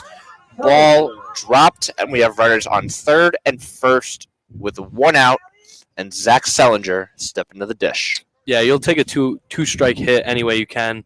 And Bergevin, the power hitter, I mean, he just put bat on the ball there and found the perfect spot for that ball to land. Now we have runners on the corners here for our second baseman, Zach Zellinger. Whereas the right fielder was playing relatively deep for Bergevin's out bat, is now the left fielder, Rochelle, playing deeper than usual, given that Zellinger is a pull hitter. As Zellinger will look at a first pitch called strike here. Stags need an insurance run as Siena has offensive momentum right now, having put up 2 in the top of the 5th. The 0-1 delivery from Warren. That's grounded up the middle by Sellinger. Literally no play made on it. Easily scoring Boucher. And Bergevin will head to third as there's trouble handling the ball in center by Thornburn. You got to love it as we go from runners on the corners back to it here. That's a huge insurance run there for the Stags. Sellinger does it again with his 3rd RBI of the game. And that mishandle by Thornburn allows,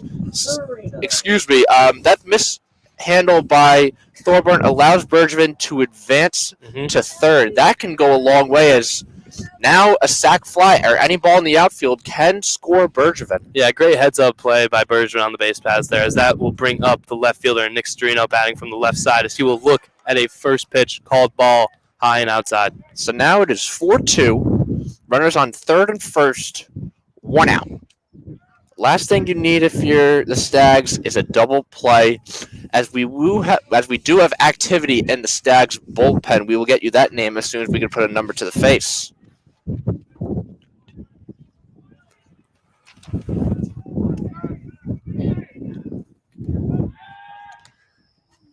As Alistair Morin will throw over to first at Sellinger, but nothing's happening as he'll easily get back. Fairfield Stags in the all-white unis today. Siena State's in the all-gray. The 1-0 as Storino draws bunt, pulls back as that ball is way out of the zone.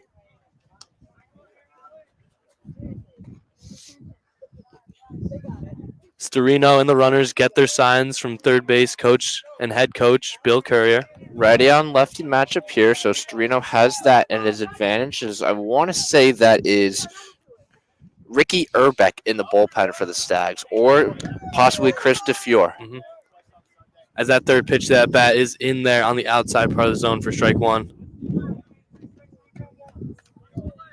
Looks like the middle infielders go out of double play depth here. As that ball is ripped into right field by Storino. And that ball is gone! That ball almost hits the foul pole towards the left of it. And that is a 3-run home run off the bat. Left fielder Nick Storino. Right off the bat, that one was roped. That will score Bergevin, Sellinger, and Storino himself. Took the words right out of my mouth, Colin. That ball was roped, snuck in to the favorable side of the right foul pole. Storino is hyped, as he should be. 3-run bomb, 7-2 Stags. Yeah, 4-run bottom of the 5th here with more to come with our DH and Tyler Kipp coming up to the plate. For Storino, that is his 3rd home run of the season, his 18th, 19th, and 20th RBI. I think Storino knew that one was gone right off the bat. He did a little flip of the bat, and he was jogging around first. Still 1 out. Tyler Kipp up to the dish now. Yeah, Kipp will take ball 1 in the dirt here. Alistair Morin has to be a little rattled here. After doing 2 great innings of work, he just goes down here in the bottom of the 5th. Siena bullpen is active now. We will get a name to the face. We have a much worse angle, so we do the Siena bullpen than we do the Fairfield bullpen. Yeah. I've said there's a roof in front of us, but I can run over if we need to, although I'd rather stay here and watch because Fairfield's offense is sizzling right now. And that ball is ripped by Kipp in the left field. Rochelle giving chase on it. And that ball is off the wall. And Kipp will easily have second base here. Looked like Rochelle kind of lost it in left field there. He had a beat on it right away, but I think he lost it. Good rip there by Kipp.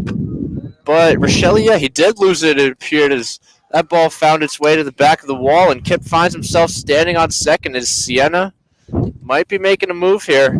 Yeah, it seems like it. This will be the 3rd mound visit for Alistair Morin here in the 4 and a 3rd work for him. The Stags bats are just alive here in the bottom of the 5th at the moment. And they were cold in the 3rd and 4th inning, having scored 3 runs in the first 2 innings. However, when you put up a 4 spot after a team has all the momentum when it was 3-2 heading into this bottom of the 5th, that's good news for the Stags. So Morin ends with 4 and a 3rd, 7 hits, 7 runs, all of them earned, 5 walks, 4 strikeouts, and that 1 homer to Storino was the big blow in the inning. Now pitching for Siena will be number 19, Connor Byrne, the freshman righty out of Basking Ridge, New Jersey.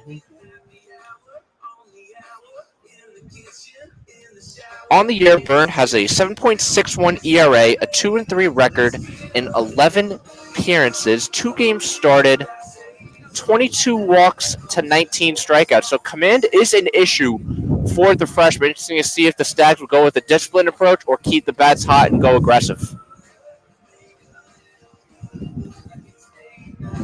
Nonetheless, the Stags have blown this game open. Yeah. We'll take a break here shortly. We'll be right back to cover the rest of the bottom of the fifth.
Welcome back, folks, here to Cookfield, where your Fairfield Stags have tallied 4 in the bottom of the fifth, with still more damage to do, with Tyler Kipp at second with 1 out for the center fielder and Paul Catalano up. First pitch from Connor Byrne is a ball low to Catalano. 1 out here with a DH and Kipp on second with the center fielder and Catalano up. Second pitch at bat is fouled back into the netting, putting the count even. Catalano 1 of 2 on the game with a single, scoring on that Hibbard sac fly last time out in the fourth, struck out swinging.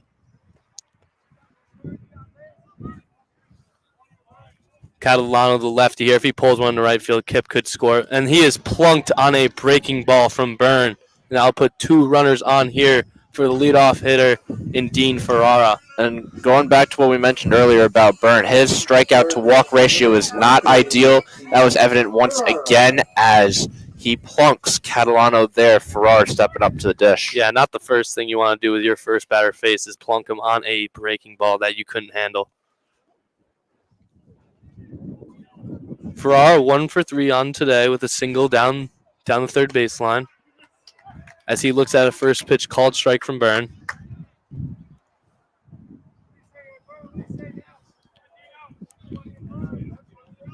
Byrne, the freshman, against Ferrara, the junior. And has a breaking ball that loops into the zone here for strike 2, putting Ferrara down quickly here. Ferrara 1 of 3 on the game with a single in the second, last time up in the fourth, grounded out to the second baseman. The delivery from Byrne, that is smoked into right field by Ferrara. And that is a diving grab in right field by Olbert, and the runners will have to retreat. Yeah, that ball was sinking fast. That's a phenomenal read by Olbert there to extend and make a play to save an extra base hit, and honestly a run by Kipp. Yeah, I mean that could even save 2 runs there with the speedy Catalano on first. He dives and missed that ball. That rolls all the way to the wall, and giving Catalano the center fielder speed, he could make it all the way around. But great play, full layout dive by Olbert in right field. And with that put out by Olbert, that'll bring up the shortstop in Luke Nomura with 2 outs and 2 on, as he looks at a first pitch breaking ball out of the zone. So we have 2 outs, bottom of the fifth, 7-2, Fairfield in front thanks to a 4-run bottom of the fifth. Nomura stepping up now. Last time up, struck out swing in the fourth. And that breaking ball is in there for strike 1 to Nomura. Looking to avoid the hat trick. 3 strikeouts in a game down, or excuse me, that was 1-1 now. And that fastball is cut on and missed by Nomura, shaking his head at that one. 1-2's the count. As Andrew said, Nomura looking to escape his third strikeout of the game. Maybe get a base knock here and score a hit from second. And that ball is in there, looked at by Nomura for a called strike 3, but nevertheless, the Stags tally 4 in the bottom of the fifth. Yeah, great inning there, especially with the exclamation point being Storino's 3-run bomb. The Stags are back in the driver's seat and have taken momentum from the Saints. Interesting to see how they'll respond here. We'll be right back for the top of the sixth. Might have a new pitcher. We'll let you know. Don't go anywhere.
Welcome back, folks, here to Cookfield, where Bowen Baker is still pitching for your Fairfield Stags.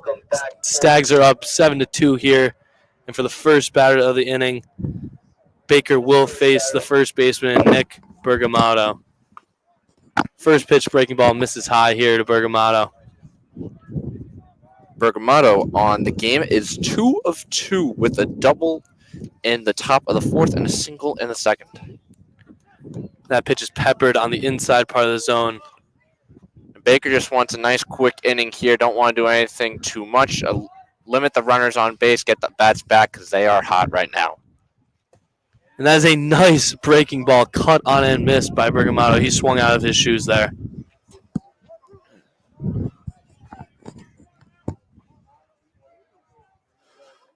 Baker from the windup. That ball is looped into center field. Too high for Nomura to make a play. Too shallow for Catalano to make a play, too. That'll be a leadoff single for the Siena Saints. 3 of 3 for Bergamato on the day. Certainly an efficient outing and is perfect so far.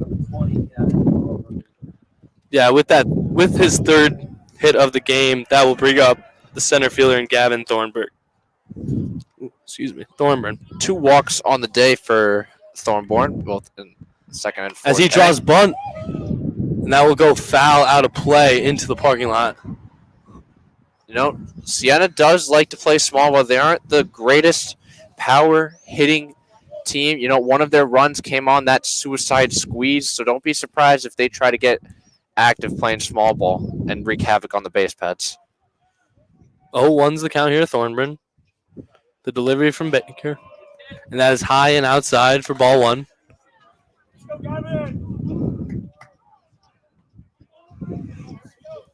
One on, no one out here for the center fielder. The delivery from Baker. That ball just misses the top of the zone here, putting Thornburn ahead 2-1.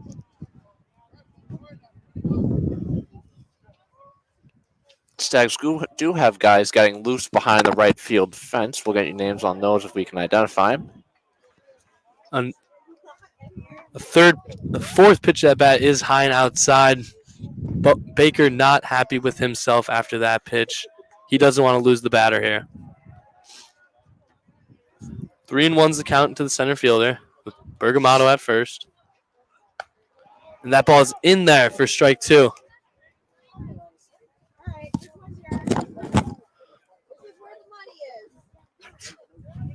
Full count here with a man on first to the center fielder in Thornburn.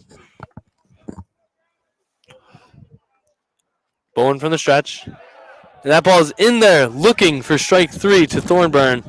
That's a great job by Baker coming back into the count after being down. Good for his fifth strikeout of the game. Huge first out here. Yeah, with that strikeout, that'll bring up the right fielder who made a nice play in the last half inning, Luke Olbert, number 33. Olbert 0 of 2 on the game last time out. Ground out that double play, which was started by Selinger. And that first pitch to the bat is looked at, but in there for called strike one to to Olbert. Yes. Double play depth up the middle for the Stags. And that ball finds the top of the zone for a quick 2-pitch, 2-strike at bat, putting Olbert down 0-2.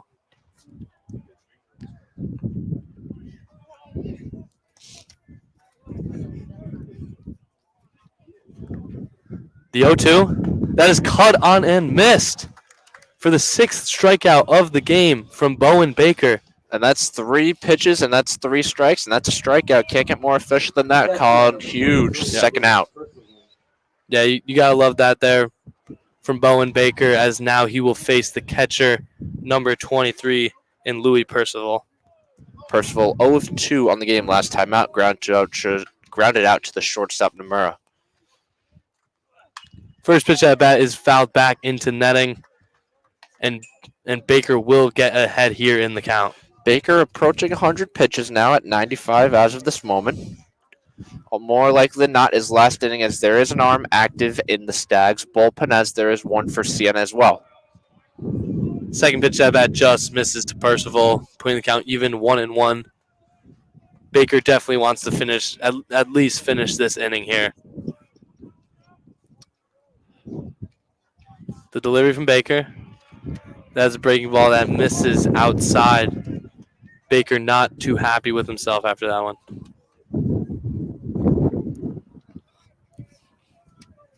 Still, we got Bergamatto at first, followed by 2 strikeouts to bring up the catcher in Louis Percival. And that ball is fouled back into the netting here. Let's see if he can go 3 straight strikeouts here to end this half inning.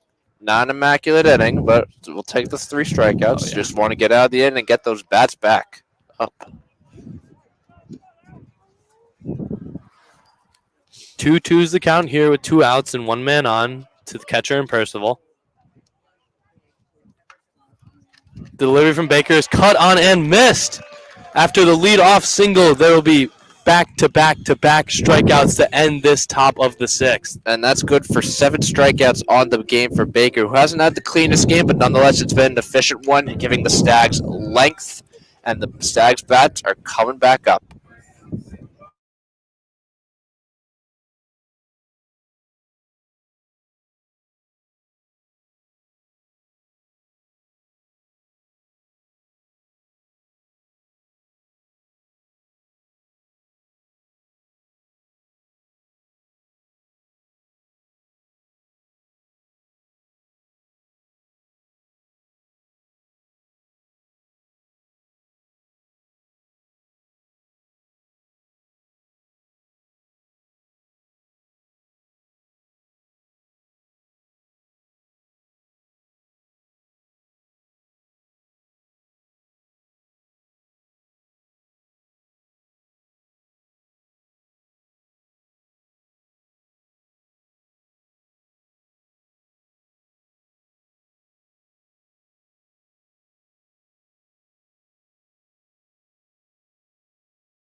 Welcome back, folks, here to Cookfield, where your Fairfield Stags are up 7-2 in the bottom of the sixth. Here, new pitcher for the Siena Saints, Evan Saul. Is a freshman right-handed pitcher out of Sparta, New Jersey, and he will face the 3, 4, and 5 hitters of Fairfield. Due up, we have Matt Bushiero, the right fielder. First pitch at bat from Saul is ripped to left center by Bushiero. And giving chase is Thornburn. He will make a nice play out in left center field to track that one down. Great read there by the center fielder, Thornburn. Nonetheless, look at a deeper dive into Solis, sporting a 13.09 ERA coming into today's game in 9 appearances, 1 start. Had 11 earned runs, given up 15 walks to 9 strikeouts. And with that put out in center by Thornburn, that'll bring up the ever dangerous catcher in Ethan Hibbard.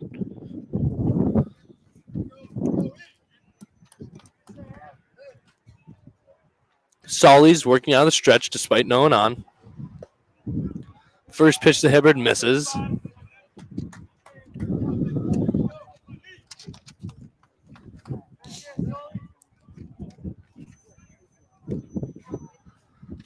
The 1-0 to Hibbard. That is outside and in the dirt, putting him ahead 2-0.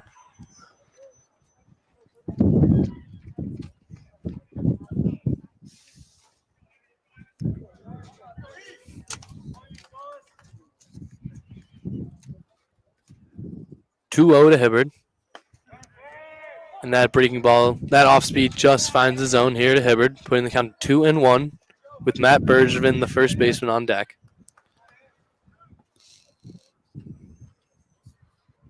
The delivery from Solis. That one's in the dirt to Hibbard, putting him in a great hitter's count at 3-1 to the number 31. Look at that scoreboard for today. Siena has 2 runs, 7 hits, no errors. Fairfield, 7 runs, 7 hits. Riding a 4-run bottom of the 5th with the exclamation point once again being Nick Storino's 3-run homer. And the 5th pitch at bat just misses outside, and that will put Ethan Hibbard on first base with 1 man out to bring up the first baseman in Matt Bergevin. Bergevin last time up singled and scored on the Storino 3-run home run. That 3-run homer really catapulted the Fairfield Stags into a feel-good mood here. Yeah, they've had the momentum ever since. Oh! The first pitch breaking ball is ripped by Bergevin to the third baseman, Stetson. He makes a leaping catch. Oh, my God. I blinked and the ball found the back of Stenson's glove. So, seemed to be a great play. As that, based off the sound, that was an absolute laser. Nonetheless, we have 2 outs on a phenomenal play by Stenson. Yeah, that ball was put on a rope, and the third baseman, Stenson, really got up there to make the play on that one. And Sellinger's first pitch swing, and that ball is down the line fair. And Hibbard will round second, head towards third. Sellinger on his way to second, too. And that will be a first pitch double for Zach Sellinger, putting Hibbard on third and having Sellinger at second here for the Nick Storino, who did a bunch of damage last inning. And Sellinger's the type of hitter that loves being aggressive early in the count. Even the first pitch, absolute laser to find the left field grass for a double. Now 3 of 4 on the game with Storino at the plate, looking for his second homer of the game. Could be a second 3-run homer here. First pitch at bat. That ball just finds the outside part of the zone for strike 1 as Storino looks that one by. 2 outs. Runners on third and second. The delivery from Solis. That one is in the dirt but handled by Percival well with Hibbard on third. Storino's home run last inning was a low line drive that just was fair right next to the foul pole in right field. The 1-1 from Solis. And that is ripped towards right field.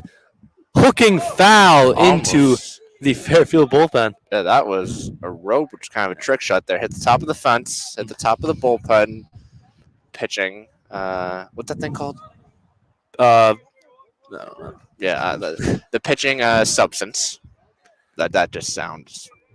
yeah, if you're a Fairfield reliever, watch out over there. Yeah, balls are out of lasers right now. And Storino's attacking, but that one is fouled out of play near the field hockey practice fields. That one hit a tree and rolled back almost to the car. Nonetheless, the car is okay for all of you concerned out there. 1-2 is the count here to Storino with 2 men in scoring position. The delivery from Solis. That is cut on and missed by Storino. The Stags threaten there, but leave 2 men in scoring position. Yeah, no, nice composure there by Solis, the freshman, who lowers his ERA in response, gave up that absolute laser, and his defense helped him out with a phenomenal play by Stenson. Siena coming up to bat now in the top of the 7th.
Welcome back, folks, here to Cookfield as your Fairfield Stags are up 7-2 here in the top of the 7th. We do have a pitching change for your Fairfield Stags. Number 38, Kevin Kell, the sophomore out of Blue Bell, Pennsylvania, is on the mound as he puts a first pitch breaking ball in the zone to the third baseman, Kobe Stenson, who made a spectacular play last half inning. So Baker ends the day with 6 innings, 2 earned runs, another quality start for the sophomore. Sporting Kevin Kell, 4.66 ERA in 10 appearances.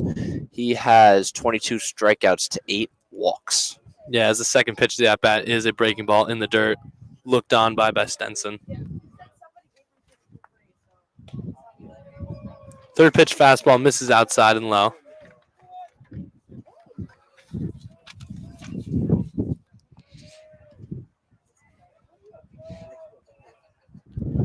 Kell working out of the windup.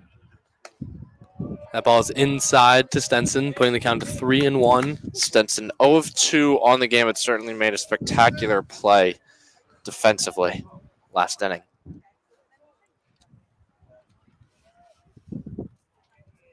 And the delivery from Kell. As a fastball that finds the zone to put it full here to the third baseman, Kobe Stenson. Yeah, and when you're down the count, as Kell was there, as the count is now full, the pitchers tend to go to what they know best, their fastball, their high heat to find the zone. Good job by Kell there doing just that. Full count. The delivery, that is roped down the left field line, but foul by about 4 feet, or else Stenson would have ended up on second base there without a doubt. Yeah, good heat there. Stenson saw the ball well, just hooked it just a little bit out of reach Foul ball. Count still full here to the 9-hitter and Stenson. As the breaking ball is roped down the third baseline, it will end up in foul territory. Storino will have to give chase on it. Stenson's rounding first, but will hold himself up for a single. Throw is offline to second, but handled by Sellinger. Siena's 8th hit of the game. Down 5 still. However, that's a good sign if you're a Siena fan. Yeah, as it brings it back to the top of the order where they did their most damage in the top of the 5th, having a triple followed by a sacrifice squeeze bunt and then a double. And as Kel will throw over to Stenson to keep him in check, he'll get back easily. Austin Richelli, 2 of 3 on the game, as Colin alluded to, that triple, which was later scored on in the top of the 5th inning when they posted 2 runs. That ball is ripped to first base at Bergman. Bergman taps on second, throws it to Lemur at second. That is a double play. Great play by Bergman, gloving it. He was right by first base, stepped on it, throw it over to Nomura, the shortstop, and had the tag play easily on Stenson. Good contact there by Richelli, but once again, the Stags defense finds themselves in the right place at the right time. Bergman stepped on the bag and then calmly threw it to Nomura, who put the tag on Stenson for out number 2. Yeah, so after the leadoff hit, there's a double play, and that will be 2 outs with no one on here for the number 2 hitter, shortstop Randall Hine. As Hine will look at a first pitch ball high. Hine was the one who had that RBI suicide squeeze in the 5th inning, which scored Richelli. Which was perfectly laid down. As Kel will have a fastball that misses inside to Hine.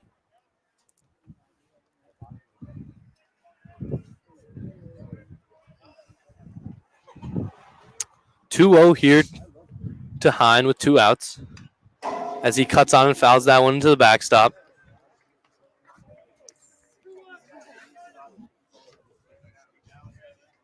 Counts 2-1, 2 outs. 7-2 Fairfield. Good crowd here for Rafferty Stadium for the first of 3 against the Saints. That is a nice looping breaking ball that will even the count as Hine looks that one into the glove of Hibbert for strike 2.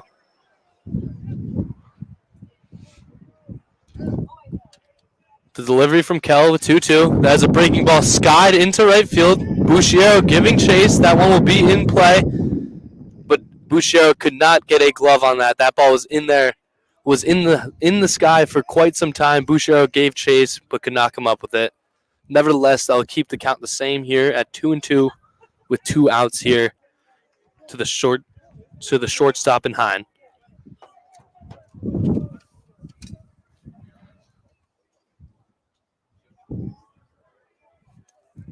And the 2-2 delivery from Cal.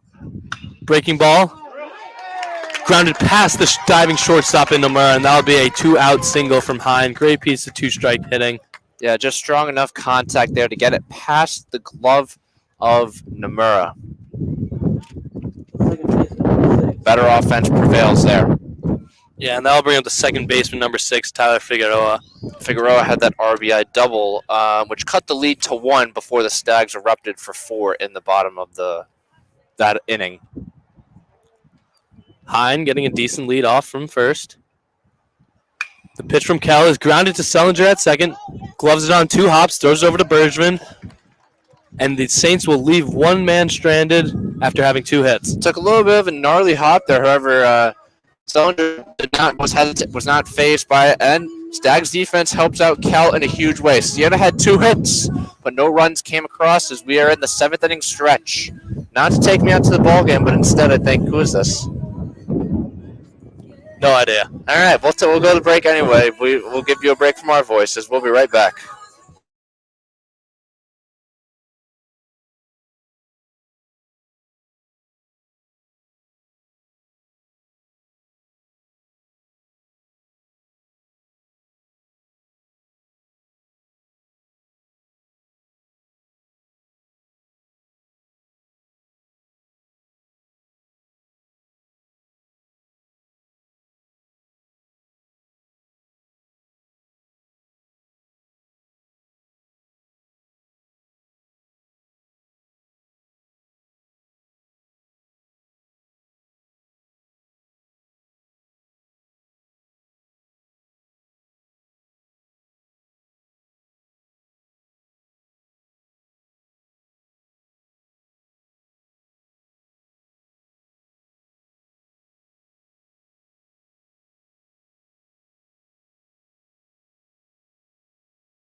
Welcome back, folks, here to Cook Field as your Fairfield Stags are up 7-2 going into the bottom of the seventh. And that will bring up your DH number 20 in Tyler Kipp, who's done some good damage here today. Tyler Kipp's reached base twice, but 1 of 3 last time up hit a double, which actually forced Morin out of the game. As that first pitch is looked at by Kipp for strike one. For all of those who were on the edge of their seats over what song was playing, it was Forget About Us by Paris, Daily Shazam of the day. As that second pitch is also looked at by Kipp, putting the pitcher ahead here, 0-2. Catalano will be on deck for the Stags. The delivery from Solis. That one is out of the zone, handled well by Percival behind the dish. WVOF will be back on the call for the second of this 3-game slate between the Stags and the Saints. That game starts at 1 p.m. Eastern. The 1-2. That one just misses low and outside to Kipp here to even the count.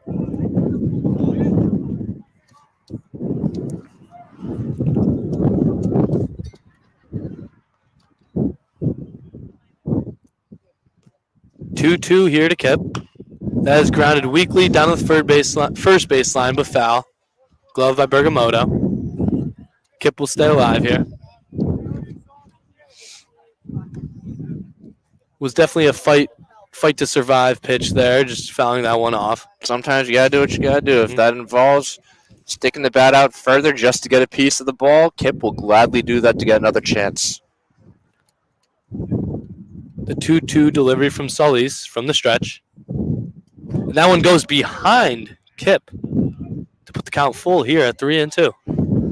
Definitely must have lost grip on that one or something. Yeah, Kipp had to move out of the way of that one before getting plunked right in the midsection. Nevertheless, the count is full now with the lefty Paul Catalano on deck. 3-2 delivery from Solis. That is driven out to right field. Olbert giving chase. Will get under and will glove it for the first out of the inning. Sully is continuing off of that effective first inning of relief here to see how long the Saints will drag him out, as there are no arms in the bullpen right now for the Saints. You figure in a 3-game series, the less arms you use in today's game, the better of a chance you have to revert to go to those arms if needed. Yep. Later on. And that with that put out in right by Olbert, that will bring up the center fielder, lefty hitting Paul Catalano, as he looks at a first pitch called ball here from Solis. Catalano 1 of 3 on the day, scored in the second inning after a single. Struck out in the fourth and was hit by pitch last time up. Second pitch to that bat is cut on and missed by Catalano, putting it down to 1-1.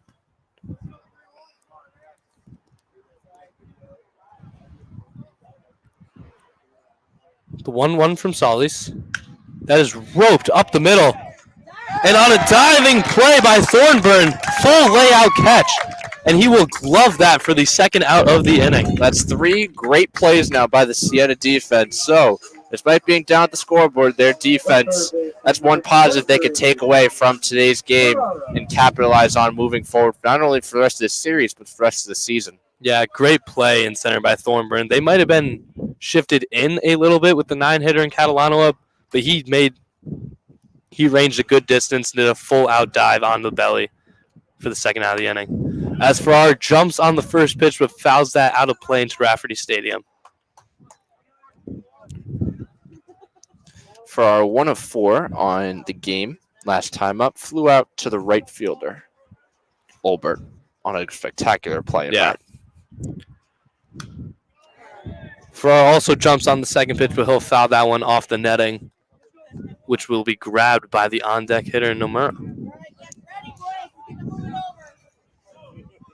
0-2 here to the leadoff hitting Ferrara. 2 outs here. And that breaking ball misses way high here, putting the count to 1-2.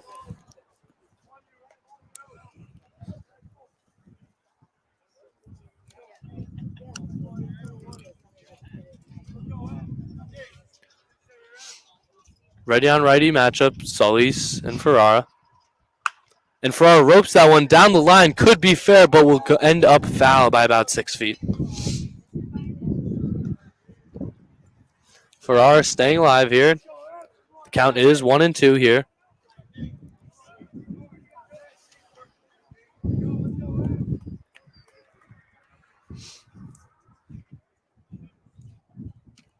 The 1-2 delivered from Solis. And Ferrara will fight that one out of play foul again, staying alive here with 2 strikes.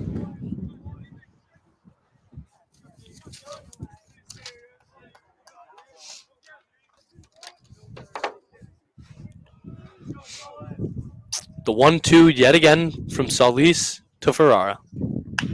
Ferrara rips that one foul again down the first baseline. Making Solis work for the out, to say the least.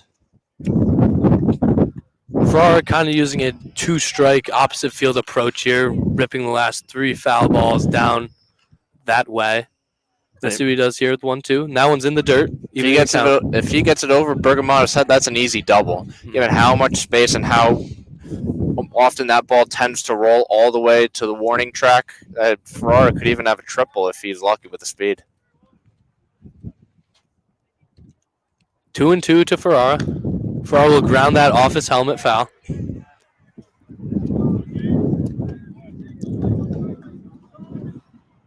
Ferrara making Solis work here. Overtime with 2 outs.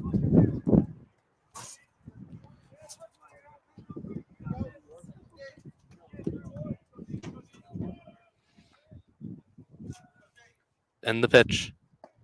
That misses low and outside. Ferrara fighting up here to work a great count. Full now with 2 outs. Started 0-2.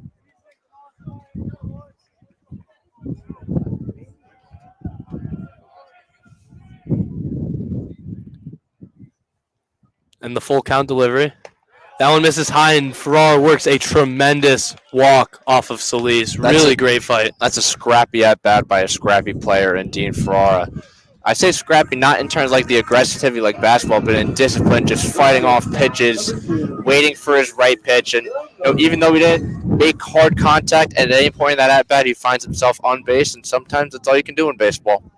Yeah, and with that gritty walk, that will bring up the shortstop, number 2, Luke Nomura, who's looking to make his way back as he has not had the best game of the season so far for himself.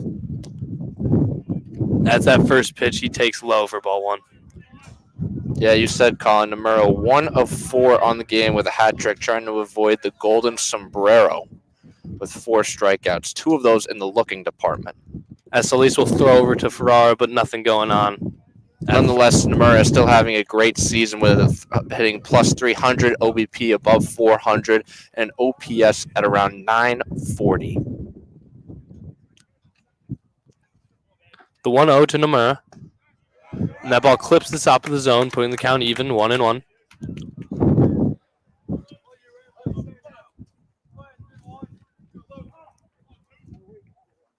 As the ump calls time, as Solis needs to get set and wait for the umpire before attacking the hitter.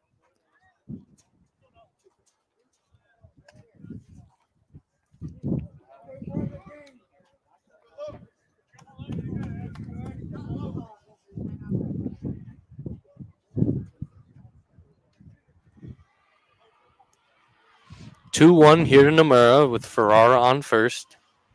2 outs, bottom of the 7th. As Solis will throw over to Ferrara. Ferrara 6 for 8 on the year with steals and stolen bases. He's only been caught twice.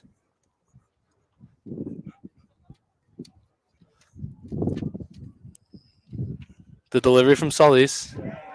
And that is a check swing from Nomura. I bet he wants to take that one back because that was a little ugly. Yeah, he knew that ball was down the dirt and he didn't want to swing, or the bat was just too far out to take that one back. He overcommitted. Now, even the count here, 2-2. 2 outs and Ferrara on first. And Ferrara will head towards second, but it does not matter as Nomura will foul tip that one into the mid of Percival, ending this inning with a strikeout. Stags come away scoreless. Siena trying to get back on the board as We're getting into now or never territory, but they need to cut in this lead. They can't do runs and bunches. Got to have consistent offensive outbursts. We'll be back for the top of the eighth.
Welcome back, folks, here to Cook Field. I'm Colin Lynch alongside Andrew Jameson with WVOF Radio Sports. We're in the top of the eighth here with Kevin Kell still on the mound. He will face the DH, number 8, Danny Barbero, to lead off the top of the eighth. As the first pitch breaking ball will be grounded down the third baseline foul, gloved by Ferrara. Good to get ahead here in the count. Yeah, no, Kel, the last thing you want to do is get behind the count. You just want to get out of this inning, save your arm, and potentially make yourself available for a small stint in either Saturday or Sunday. Mm-hmm. As that first pitch is low and outside, couldn't be handled by Hibbert. That goes to the backstop, putting the count here even at 1-1.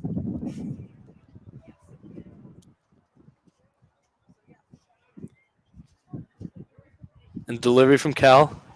That's a fastball high that misses, laid off from Barbera.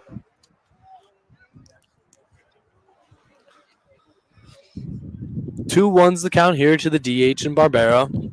Kel working out of the windup. And that ball is chopped near the third base dugout of Siena. Barbera wishing he could take that swing back. He did not like it.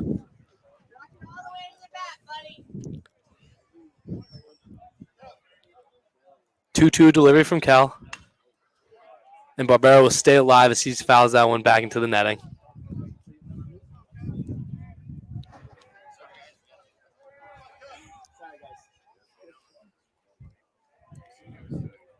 Two and two here to the DH and Barbera. As that is cut on and missed.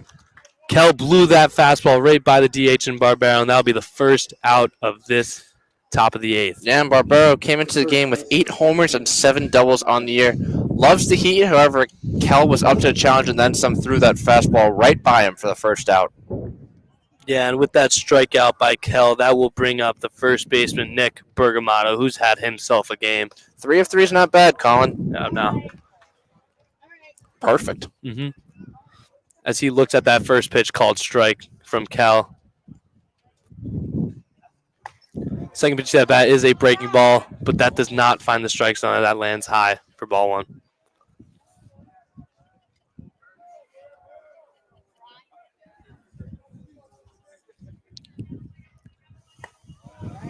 Breaking ball again, misses high. This will be Bergamatto's first time facing Kel this game. Hopefully, a turn of events can finally retire Bergamatto for the first time this game. I hope so here with the 2-1 count delivery from Kel. That is fouled out of play by Bergamatto. 2-2 is the count here with 1 out.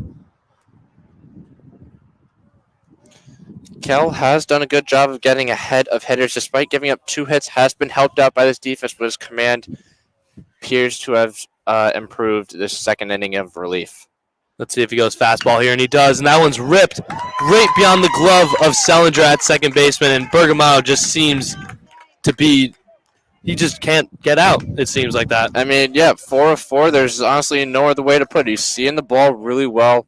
He has phenomenal plate vision, not chasing anything outside of the zone, and he's squaring up the barrel with the ball, and he's had himself a day. Mm-hmm. And with that single, that rope single up the middle from Bergamatto, that will bring up the center fielder and Gavin Thornburn, who has made some spectacular plays in the field. Yeah, absolutely. 0 of 1 on the day hitting wise. Last time up, struck out. Looking in the sixth, however, has drawn 2 walks. Yeah, as Thornburn looks at a first pitch called ball in the lefty's batter's box, he'll be up here with 1 out and 1 man on.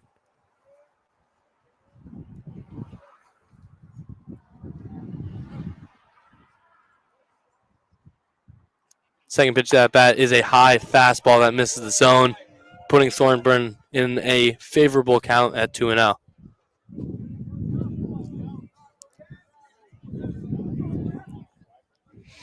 Kell looking in the sign, comes back.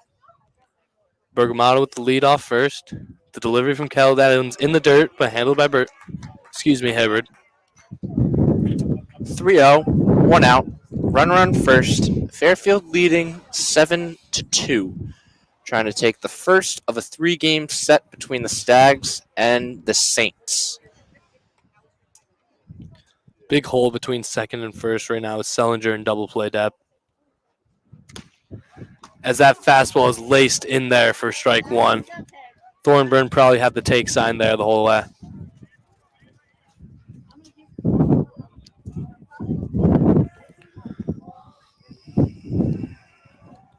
Three one's the count here to the center fielder Thornburn.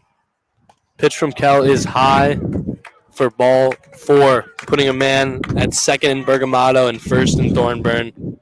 With number 33, the right fielder Luke Olbert.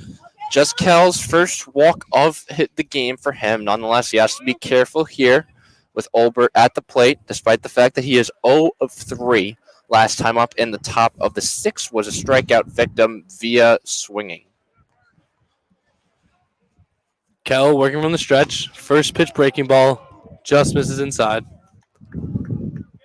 Interesting to see if the Stags will go to their bullpen here, because if Siena cuts into this lead, they get confidence with each run that crosses the plate. And we saw that with the top headers. You cannot afford to let them get up here, as they are lurking. Yeah, for sure. And that fastball is cut on and missed by Olbert. Yeah, you definitely don't want to get to the leadoff hitters in this lineup, because they will do the damage. Rochelle, Hine, and Figueroa have 5 hits combined. 4 other hits coming from Bergamatto himself. The rest of the lineup has 1 hit. Yeah, that is a crazy sample size there, as that pitch is in there, looked at by Olbert for strike 2. Kell had 1-2 here with a man on second and first.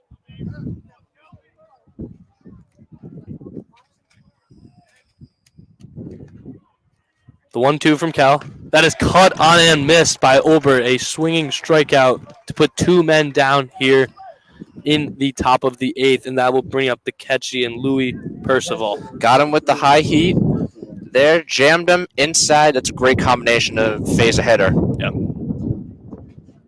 That is his second strikeout of this half inning. Let's see if he can put Percival down here. Percival also 0 of 3 on the game. Last time up was a strikeout victim, also of the swinging kind. As he looks at the first pitch called strike outside, Kell's looking to get ahead here early. We do have an arm getting loose in the Stag pen. Can't see who that is from here. Nonetheless, expect someone to be out in the 9th, given that Kell's count is approaching 40. And that ball is ripped to Catalano in center. He is racing back for that ball. He sizes it up and will make the play for out number 3. The Siena Saints leave 2 stranded here in the top of the 8th. That's a great rip there by Percival. However, this Alumni Diamond is definitely not a hitter's park, as that center field is the deepest part of the yard. It is a challenge to go dead center on a home run. Catalano was there to corral it for the final out. And don't go anywhere, folks, for your Fairfield Stags. We'll be picking up the bats shortly.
Welcome back, folks, here to Cookfield as your Fairfield Stags are up 7-2 going in the bottom of the 8th inning. Solis is still on the mound for the Siena Saints, but he will have to face a great bulk of Fairfield's lineup going Bouchero, Hibbert, and Bergevin. Bouchero, the right fielder. First pitch at bat, he'll take high for ball 1. Bouchero 0 of 2 on the day. 2 walks scored in the bottom of the 5th off of that Storino 3-run bomb. Second pitch at bat is fouled back into the netting and barehanded off the netting by the catcher, Hibbert. Stags looking at some advanced metrics. They're home. They love playing at home. 14-7 at home on the year, looking to get their 15th home win. As that pitch is caught on and missed by Bouchero. Yeah, speaking of Stags love playing at home, Siena does not like playing away as they are 3-25 on the road, 5-4 at home. That is a crazy split right there. Seems to be a common theme amongst a lot of teams in the MAC. As the fourth pitch, that bat misses high, and that'll put the count even at 2-2. But home teams boost records, and the Stags need to keep their record alive because once we get to Ramapo for the MAC championships, only the top 6 teams will go. That's important to note. That ball is ripped past the shortstop and Hine. Great up the middle single by Bouchero with 2 strikes there. Great rip there by Bouchero, splitting the gap between Hine and Figueroa for his first hit of the game. Now 1 of 3. Stags have a runner on to lead off this bottom of the 8th. Yeah, Hine could have maybe had a play on that if he dove, but I don't know if he could get up and throw out Bouchero, who's got some legs despite him being 6'2", 215. That will bring up the catcher, number 31, Ethan Hibbert, with Bouchero on first. First pitch to the bat almost clips Hibbert in the shoulder. Wind definitely picking up here, folks, at Cookfield. Yeah, it's howling to say the least. As Solis will throw over to Bouchero, but nothing's going on as he gets back in there safe. Yeah, and I'm interested by that move by Solis. You're in bottom 8, down 5. Bouchero's not really a base threatener. I know the Stags love to pour runs on, however, it just doesn't seem like the right move at the right time. Yeah, definitely just should attack the batter here, even though it is one of the most dangerous hitters in the MAC. You got to get outs, and to get outs, you got to attack the batter. As Hibbert will take pitch number 2 low for ball 2.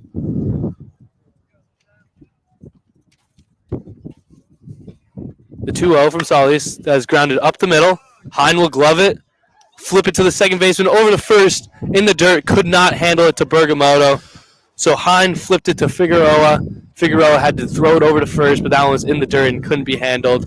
That'll be a fielder's choice. Hine may have hesitated on that throw, debating whether or not to step on the base or flip it to Figueroa. That might have cost him a double play, as the throw was a little bit lower than Bergamoto could yield, as it was unable to corral it in the dirt. Nonetheless, Siena gets an out with Bergevin at the plate.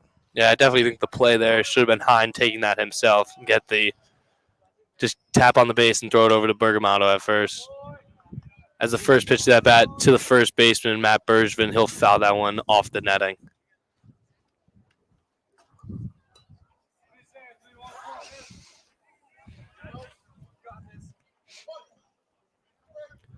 Oh, 1 to Bergevin. That breaking ball is in the dirt, blocked by Percival. Holding Hibbert at first.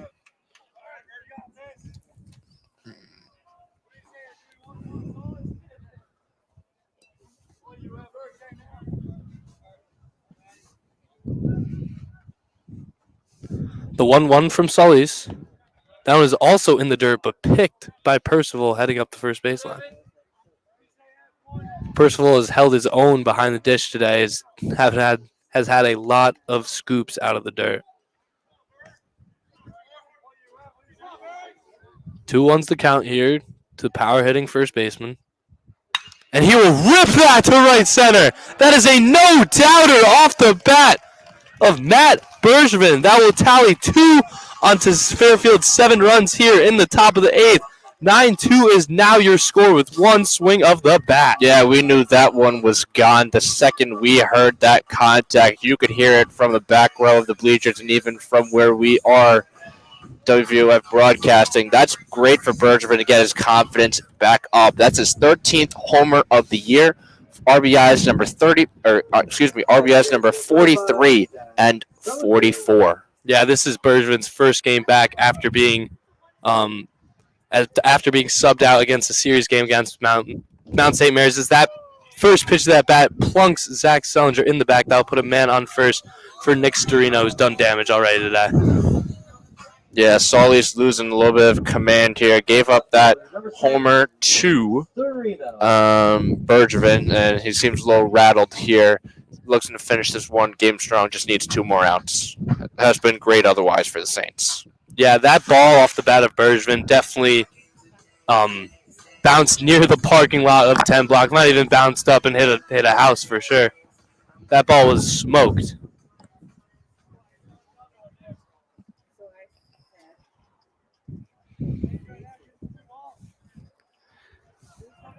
With Nick Storino up now, who is the other home run threat of the day, who pulled one down the line earlier.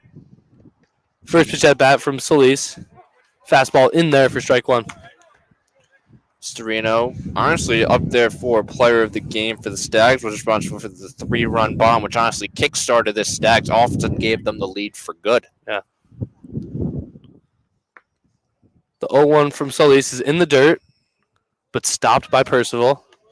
Ball ended up in between the umpire's legs. Sellinger at first after the hit by pitch.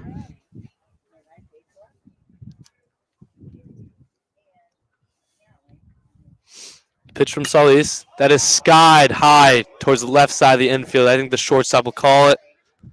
And Hine will drop it. The shortstop Hine drops the fly ball, but he will get Sellinger at second base. We'll say that was a high pop-up there by Storino. Unfortunate drop there for Hine. Nonetheless, they are fortunate to come away with an out. I would have dropped that, so I'm not going to say he should have caught that, but feels like he should have. Yeah.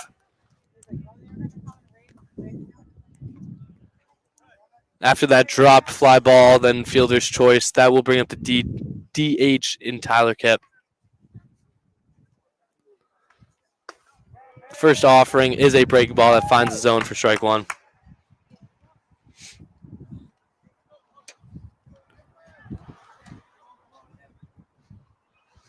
Storino with the lead off from first. As Kipp checks his swing as that ball's misses the zone low, puts the count even 1-1.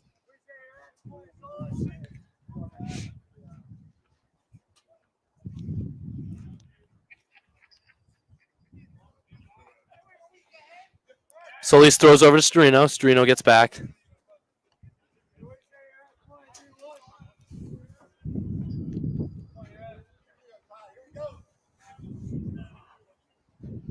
One's the count here to Kipp.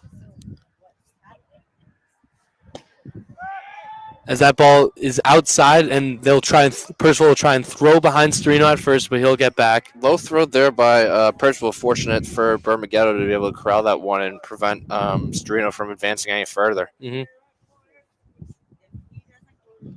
Definitely don't want any more fielding mistakes this inning if you're Siena Saint. The 2-1. That ball misses outside, putting Kipp in a favorable count here at 3-1. Fairfield looking to tack on as many runs as they can before the top of the ninth. Can certainly use as big of a lead as you can in any game. And that ball will be in the dirt for ball 4 to Kipp, putting Storino on second, Kipp at first for the center fielder in Paul Catalano. Center fielder, number 10, Paul Catalano. Catalano, 1 of 3 on the game at a single in the second last timeout, lined out to the center fielder Thorburn, on a phenomenal grab by him in center. Appears going to have a pitching visit here.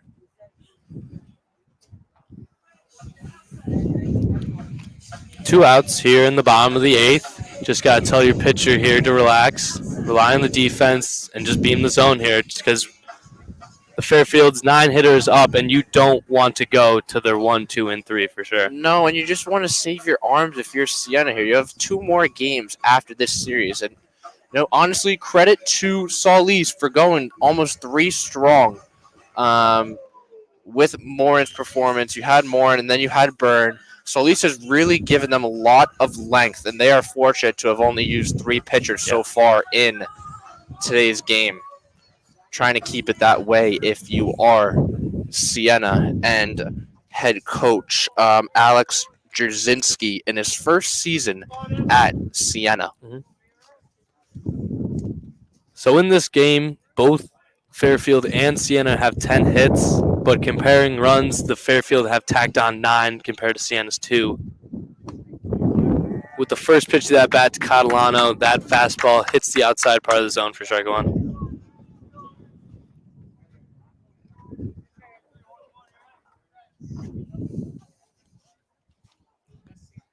The 0-1 to Catalano, and that will plunk him in the butt. And he will take first base on the second pitch of the at-bat after the mound visit. That'll bring up Dean Ferrara for the Stags. 6th time around the order. We have bases loaded, 2 outs. Stags they'll take a run, but honestly, it feels like they don't need one. Nonetheless, Ferrara, rep can't hurt. There's been 3 walks this inning and 1 hit by pitch. Something you don't want as a pitching staff for Siena. As Ferrara will look that pitch as it hits the inside part of the zone for strike 1.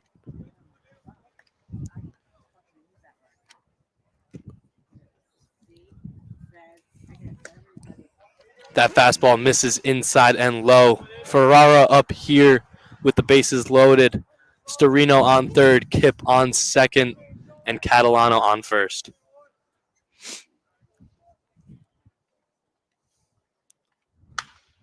That ball is fouled out of play by Ferrara. A ball in the gap here towards right center could maybe score the speedy center fielder Catalano from first. Nonetheless, count as 1-2. 2 outs, bases loaded on a sunny yet windy day here at Alumni Diamond. The delivery from Solis. That is foul tipped here as Ferrara will stay alive. Yeah, barely got a piece of that one to stay alive in this at-bat is Ferrara. Yeah, I didn't hear the tip, so I was pretty puzzled there. But nevertheless, Ferrara will have another stand. And Ferrara will lunge at that one, foul that back to stay alive here. Ferrara never goes down without a fight, as was evident in his 10-pitch at-bat walk in the bottom of the 7th inning. Really gritty at-bat there. Let's just see him work a count here and find his pitch. Yeah, and he takes that one high. He was not going for that one. That'll put the count even at 2-2 here.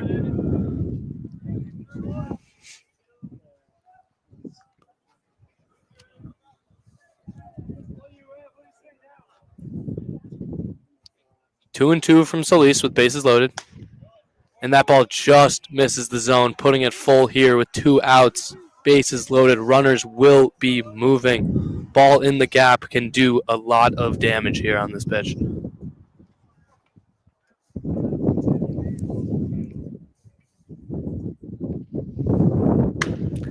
And Ferrara rips that to the shortstop and Hine. Hine will throw it over to Bergamato, and he will pick it for the 3rd out of the inning. So Stags strand 3 on the base paths, but tag 2 on the 2-run home run by Bergman, which scored Bucciero. 9-2 is our score. Top of the 9 coming up.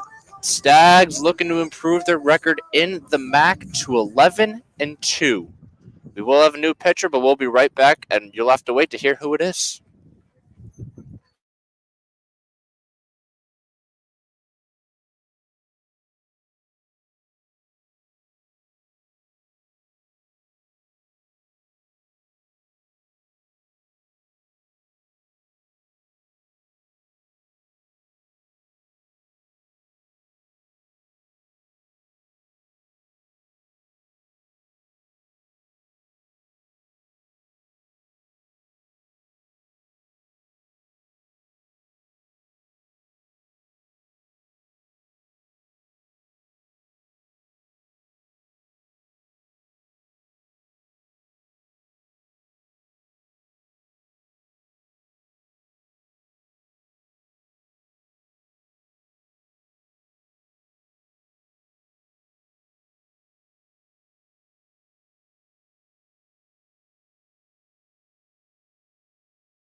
Welcome back, folks, here to Cookfield as your Fairfield Stags are up 9-2 going in the top of the ninth.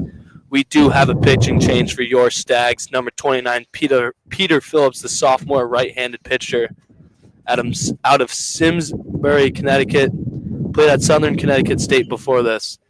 As the first pitch of that bat to Kobe Stenson, the third baseman, is grounded foul towards their dugout. Peter Phillips coming into the game sporting a 2.45 ERA in 13 appearances, 10 strikeouts to 4 walks, holding batters to a 143 batting average. As that'll be a check swing grounder to the shortstop in Nomura off the bat of Stenson. It doesn't seem like he wanted to swing at that one, but that was a little dinky shot past the pitcher's mound. Nomura will glove that and throw it over. No, it was a little bit of a dribbler. Interesting to see. Stenson was a little bit more speedy than we saw in that play. Interesting to see if he tweaks something. He's running a little bit funny as he's heading to the dugout. Nonetheless, it's 1 out for the Stags, 2 more to go. Now I'll bring up the top of the order in Austin Rochelle as he looks at a first pitch called ball.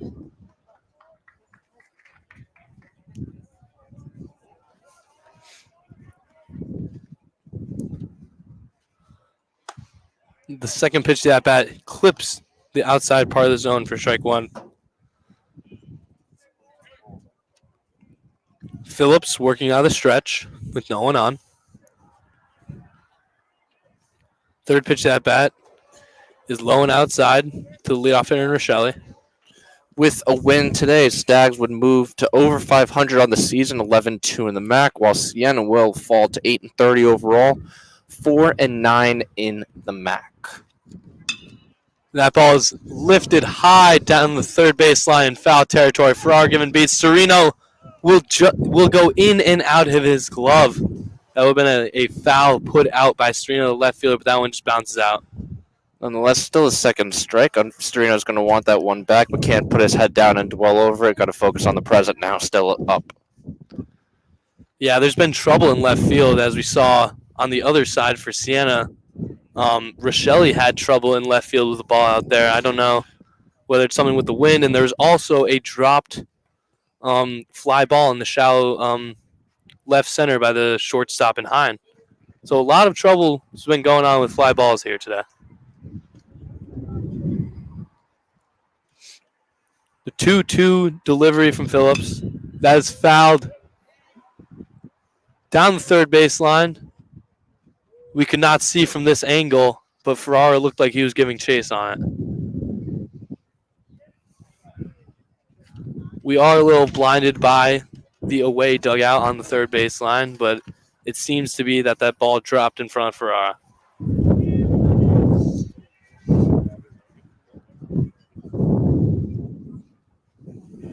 Two is still the count to the leadoff hitter in Rochelle.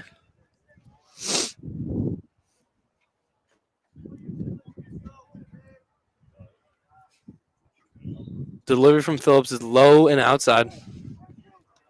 Full count here to the leadoff hitter and the left fielder.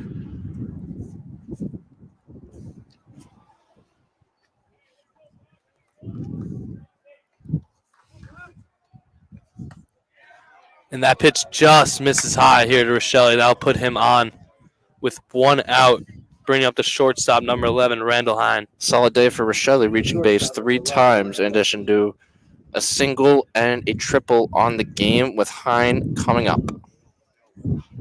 Hine has one of 2 RBIs for Siena today, that being on the suicide squeeze hit in the top of the 5th. As that fastball to Hine is peppered in there for strike one. Expect Rochelle to be active on the base pads here, as he has 10 stolen bases in 11 tries, good for a 91% success rate. Second pitch of that bat is looked at by Hine for strike 2. Puts him down quick. 0-2 here. Let's see what Phillips goes with.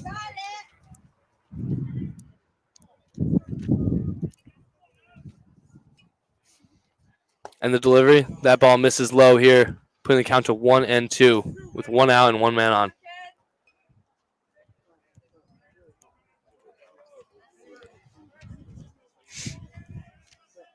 Sullinger, the second baseman, double play depth. Nomura playing straight up. And that ball is put out of play into the parking lot right by Siena's Go Bus.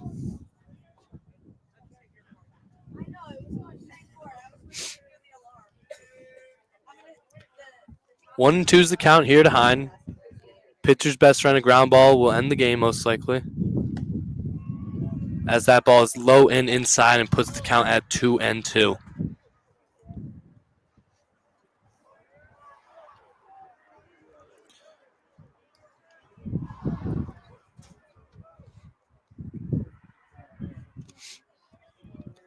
Two and two delivery. That's hit on the ground to Ferrara. Ferrara over to Sellinger. Sellinger to Bergman. And that double play will end the game here at Cook Field. What a play by Ferrara at third.